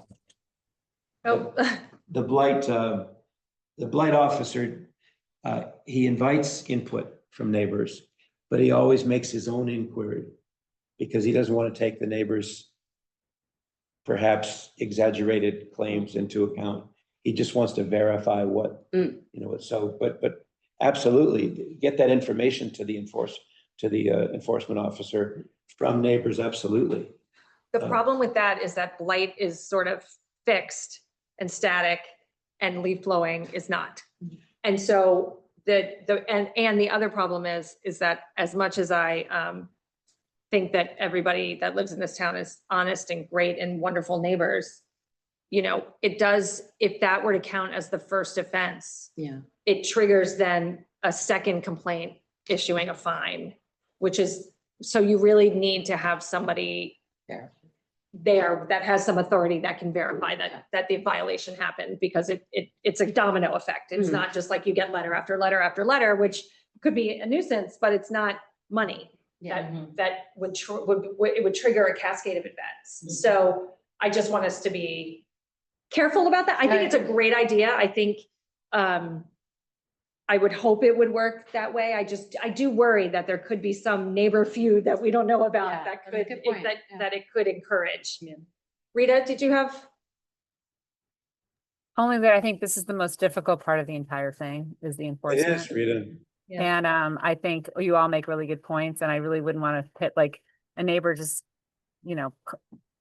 calling in their neighbor and it's not true. And I also don't think it's a good use of, the police officer's time to be involved in this. And I also, it creates unnecessary animosity with the police force. Like so in my opinion, it should be like a planning and zoning or someone that's not the police force that has to verify it. And in fact, the act of verifying would be almost enough. Like you show up and you say, hey, we heard that you were doing this. Talk to me about it. Right? Like, and you wouldn't even have to send a letter. Like that conversation alone might even, persuade the person who had done it not to do it. Like, I just don't think we need to be so, I don't know, so authoritarian about it, I guess I want to say. That was the input from Trendy word. that was the input from like the conservation folks, which that we can do this in a positive, like neighborly, like it is not this, and we can do this through the publicity piece, which you come by later, but it's just like, this is like good neighbors, consideration among all of us, instead of it like neighbors trying to like, get you in trouble and create hostility, just say, hey, maybe you didn't know about this. Like, Exactly, dialogue. Make sure that you got these hours and keep it like friendly and positive. I think there may be some language in the blight ordinances that goes to your point that the enforcement officer has broad discretion about implementing this, and if a conversation would always be better than a fine. You want that goodwill, but you also need, when people are not responding to that, I think you need a fine because I know that I hear, it's anecdotal, but I hear a story of Norwalk imposed a summer ban and there was very little enforcement activity. And so there came about conversations between the landscapers and their clients. And the one I heard about is that the client said, nobody's going to enforce this. Don't worry about it. I want you to do my lawn with the leaf blower and quickly and beautifully. And so the landscaper's going, I guess I have to do that because this is my client. And they really are very sensitive to where the enforcement is taking place. And it becomes a scofflaw situation. If they don't believe it, it'll be enforced. Well, if I may, I know that with blight situations, the town has delayed enacting.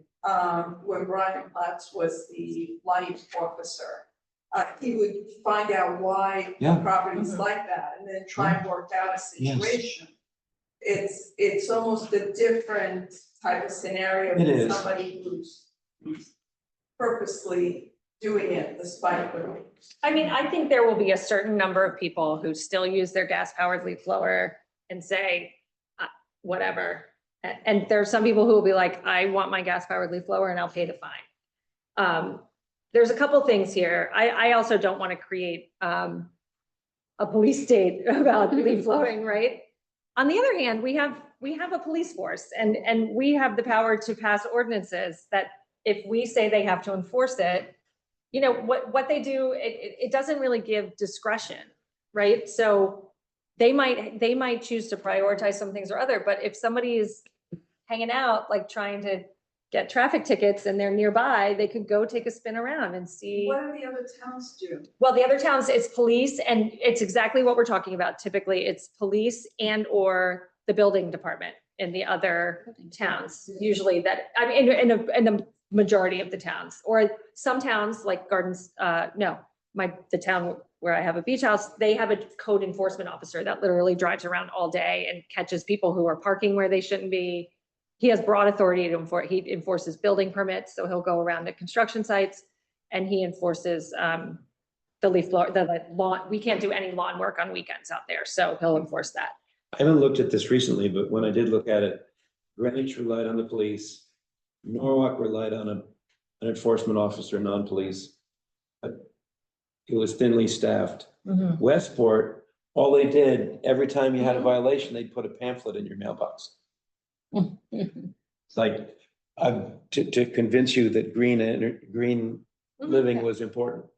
And so I don't know what people actually do about that or not, but it had no teeth. And so. What about, I'd be interested in Pound Ridge, because there has been positive feedback that it's working well there. I think they said, I don't know if Lars is still here. I have something on it, I don't remember. It's a mix, right? There's a mix of different enforcement mechanisms. And I think the other thing we could do is phase in the violations, so that the first summer, all we'll issue is notices and reminders to community members who are found in violation. And then starting the second summer, which I think Westport actually, or one of the jurisdictions did, sorry, there's like so many in my head, where the first summer that they enacted the restriction, it was just warnings that went out for each violation, and then fines the second summer we're going to start. I believe Garden City did that. There's other Westchester towns that have done that, and I'm trying to think I don't think in Connecticut, but Connecticut's sort of behind the 8 ball here. Like I think there's something like 170 towns in New York that have either seasonal or full year bans. Rye was in like 1995. Southampton was last year. Is that right, Kim? No, that was a while ago. A while ago. Southampton totally banned all year. There was a while ago. Farmingdale, I think, is going to ban on Long Island. It's enforced by the police.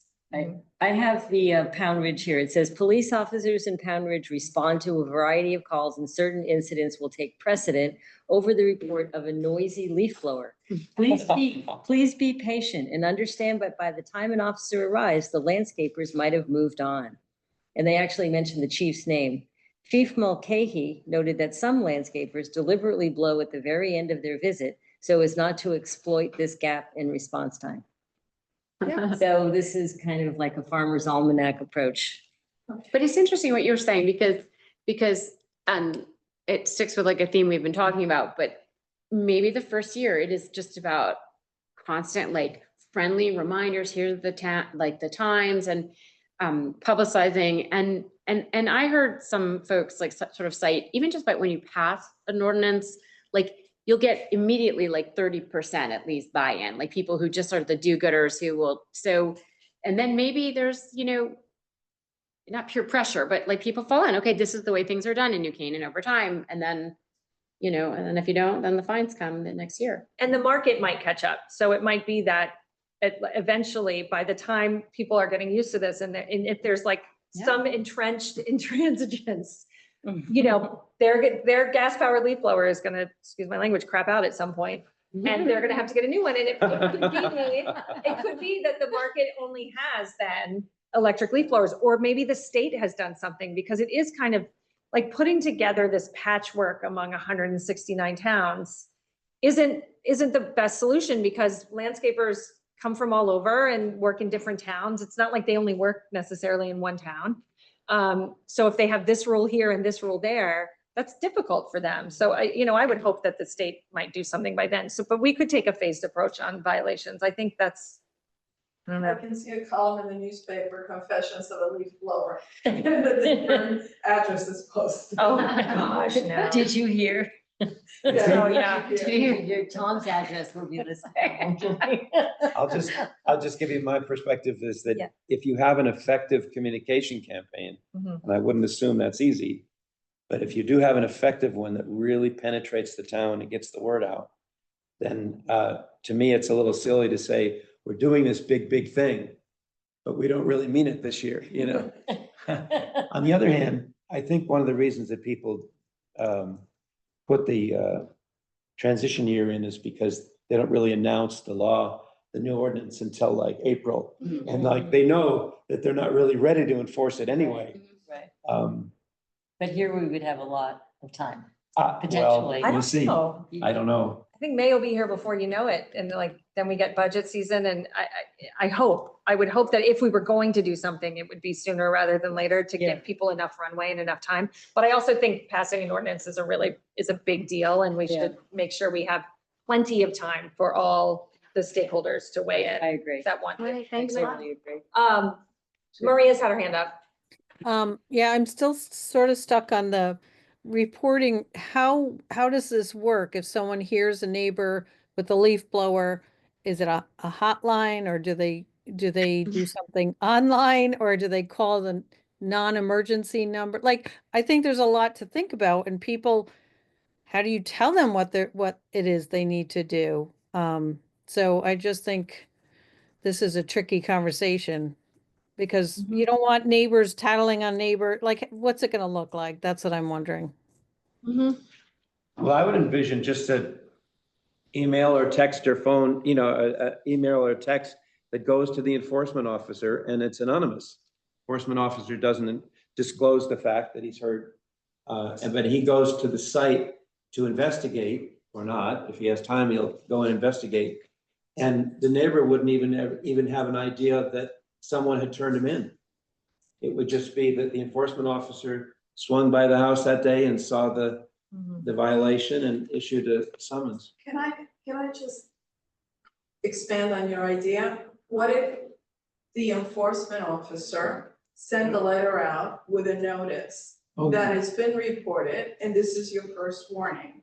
That would give them the opportunity to basically react to it and say, no, I wasn't, or somebody reported erroneously, but at least it would give the opportunity of a dialogue without any confrontation, without anybody coming to your door and saying anything. I think that's difficult to count that as a first warning if it's not. That just could lead to a bureaucracy trying to clear your name. It's not my first warning. It wasn't. It could be too much. Yeah. Okay, Tom, you're it. Well, I think the enforcement officer should have some discretion about how they enforce this thing. Yeah, I mean, I You want think, to consider that a warning? I don't see why it's not a warning. Yeah. But I wouldn't just issue the mailing without the enforcement officer investigating. That's all. I just think that Yeah, they have we to shouldn't go verify. down the rumor thing, Right. even risk They have going to down that road. verify that it actually Yeah. was happening rather than send the But letter. if they out. wanted to Yeah. do that through a mailing, that's fine with me. Letter. So, it's 5 after 9. We have, We're almost done, right? Well, the severability, the sections, not to skip over section 5, but section 6 is just a legal thing that to the extent anybody challenges the constitutionality of any particular Yeah. section, that would be severable. That's a legal, I don't know that there's anything to debate there. And the effective date obviously would be, You're playing around. it should. You were gonna play around with that. No, not until. whether it's Oh, I mean, Memorial Day or yeah, not, I see. No, the effective date of the statute. So, I know. yes, you could sorry. time it to that, Yes. Yeah, whatever the. or maybe put a date on it. Mhm. So, yes, so community engagement, we have to verify that the Conservation Commission can and would give outreach, about the ordinance to residents, or whether that comes from us. Well, I think there's a question, governance wise, whether they're the appropriate body, someone raised that. Yep. So we can look into that. My gut says it's gonna have to be the town staff, somehow. Or maybe the Department of Buildings, if they're, Right. or whoever the enforcement Right. officer designated by the first selectman would be. Right. I mean, any commission or anyone can publicize it. I mean, it's not, this is just who we're Oh, saying would absolutely. have to. I mean, like I would Planet New encourage Canaan, I them. would Does they- encourage, hold on, can I finish please? Mhm. I just, anybody any body like Planet New Canaan or something like that, that has a Right. stake in this, we would hope and expect them to publicize it. This is a question of who we are saying has to. Right. And so we Right. need to make sure this is appropriately within their purview, or whether it comes from someone in town hall. What do you think? Yeah, Sounds I mean, good. it Yeah, what could were you go gonna through say? the Everbridge system, like whoever is the code enforcement officer can get. There's different ways. They have emails of people and Yeah. whether it's goes to everyone and then people can sign up for updates and all that kind of stuff. We have that whole system in place. You have talked to, you're our Conservation Commission liaison, right? Yeah, I've made some outreach and there is a start of a conversation and interest with that. There might be appetite and excitement for them creating publicity documents or, helping out to get materials to, let's say, a database of landscapers. I mean, if there's work to be done that, a commission, if they were interested in doing that kind of work or research for us, I mean, they are interested in that, and I would have to go over with you guys, what, and in terms of what the charter says that they are allowed to do, but right now, like some of these things that we've discussed don't seem to require a budgetary, Right. But I see what you're saying, that at some point I had thought, they could be the first line of, issuing the letter, but I understand that it's more effective or just, Well, unless the first selectman Yeah. designated them as the enforcement officer, Right. but So- it and should that would really be be a town employee Yeah. that is under their purview, Excellent. right? Yeah, I think on the communication, we'd want to coordinate with first selectmen and stuff, Yeah. how to divvy that up. Having said that, I totally agree with you. We don't want to stop people from Yeah. spreading the word if they want to. Yeah. Maria? Oh, sorry, I'm sorry. Maria, Sorry, I keep forgetting to lower my hand. Sorry. Oh, okay. Okay. I'm thinking it's late. Yeah. We've accomplished an enormous amount, Mhm. enough for you to develop, I think, another draft. Sure. Mhm. And And by the way, thank you so much. Yeah. Yes, thank you. Time and effort put into. Good work, everybody. Good. Okay, so I will take another crack at this with the comments from the meeting and, Eric, I hope we covered everything that you'd want us to cover. mhm. But, we'll keep hacking at it and see what another draft looks like, and we'll move from there. Sounds good? Sounds good. All right, motion to adjourn. I'll second. Okay.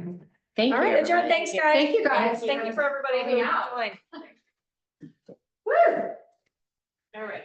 Thank you all for coming and listening. Yes. Can I solicit if anybody figures out a smart way to keep that as like the new tablet, I can't keep it. Yeah. You had figured it out, right? Yeah, And then it fell, and then I was like. See, it looks like it's here. And, oh, wait, turn it around. Got it? Yeah. I'm gonna put there much more easy. No,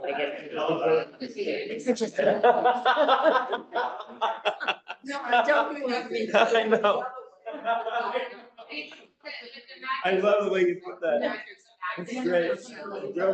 No, the whole flat, turn it the other way. That's funny. Yeah. It was actually like early. I think that was really productive. And then what? Happy? Yeah, okay. I've got something to work with here, which is great. I'm Yeah. gonna practice it at home. You're gonna work on it. You work on that at home. You tell us how it goes. Makes me feel bad about myself. I was so excited to get the new tablet because it's lovely, it works better, I didn't get it like that. You're so obsessed with me. Oh my gosh. Yeah, I don't- Lars, Lars. Celebrate the new year. Lars, can I keep these for my file, these printouts? I'm a paper fan, even though I've read through them online. I like paper. Thank you. Great stuff. Yeah, it's good. And I like the way I like how it's drafted and phrased, like it's very cordial and helpful and conversational instead of being like. Lars, thank you. Don't use your freaking leaf blower. See you at the swap shop. You know, it's funny, I didn't know the town. Oh my God. I didn't know That's that really the town important. council meeting was broadcast. Come on. So Amelia, my daughter. It doesn't matter. I was gonna say this is like the last B&O committee meeting.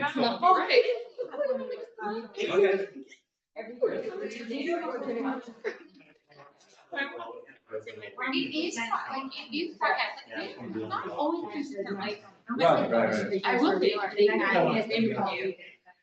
I watched. I a lot of the budget. It's during the budget. No, but I think if you want to have a meeting, try to get the meeting on. Can I talk? Yes. Oh, yeah. If you're. I promised the time. Yeah, you can have your phone and really.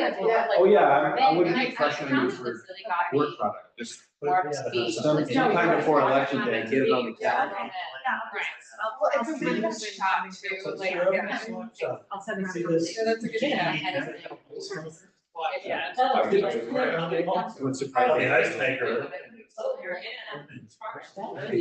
Yeah, no, it seems really. I wrote in, pollution management. How would go? Or babes, right? I didn't write it on the counter in a second. He's not the only one. Yes. That's my view. Not at all. And so I'm glad, but I know his point of view. I don't need to hear it. Well, great job. Thank you. Have a good night. Yeah. Thank you. Really feel like. And that's what I'm just so- I don't even.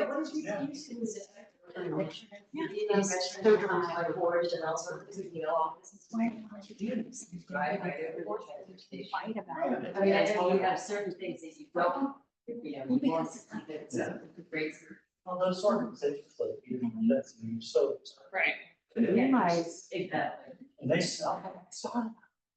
Oh, do they? Just so I didn't know. Oh, it's really. And it's facility. The storage. They also donating. there was. So there were these. these. There was a lot of ways incorporated in this. Yeah. And I So don't it's- understand. It's logical to those people. who- You guys, We started Right. collecting Who wouldn't say redeemable. Yeah. Could no longer deny. but there's it. somebody A lot of goes to the people. supermarket and wants to puts be like, one "Oh, can. Yeah. It's not like that. So now like No, have there's- it there's no like reason. in a way. 30% reduction. And they to just, get that cost Oh, down. okay. And I think that Like the whole. That's great. But, we're trying to, ramp that up.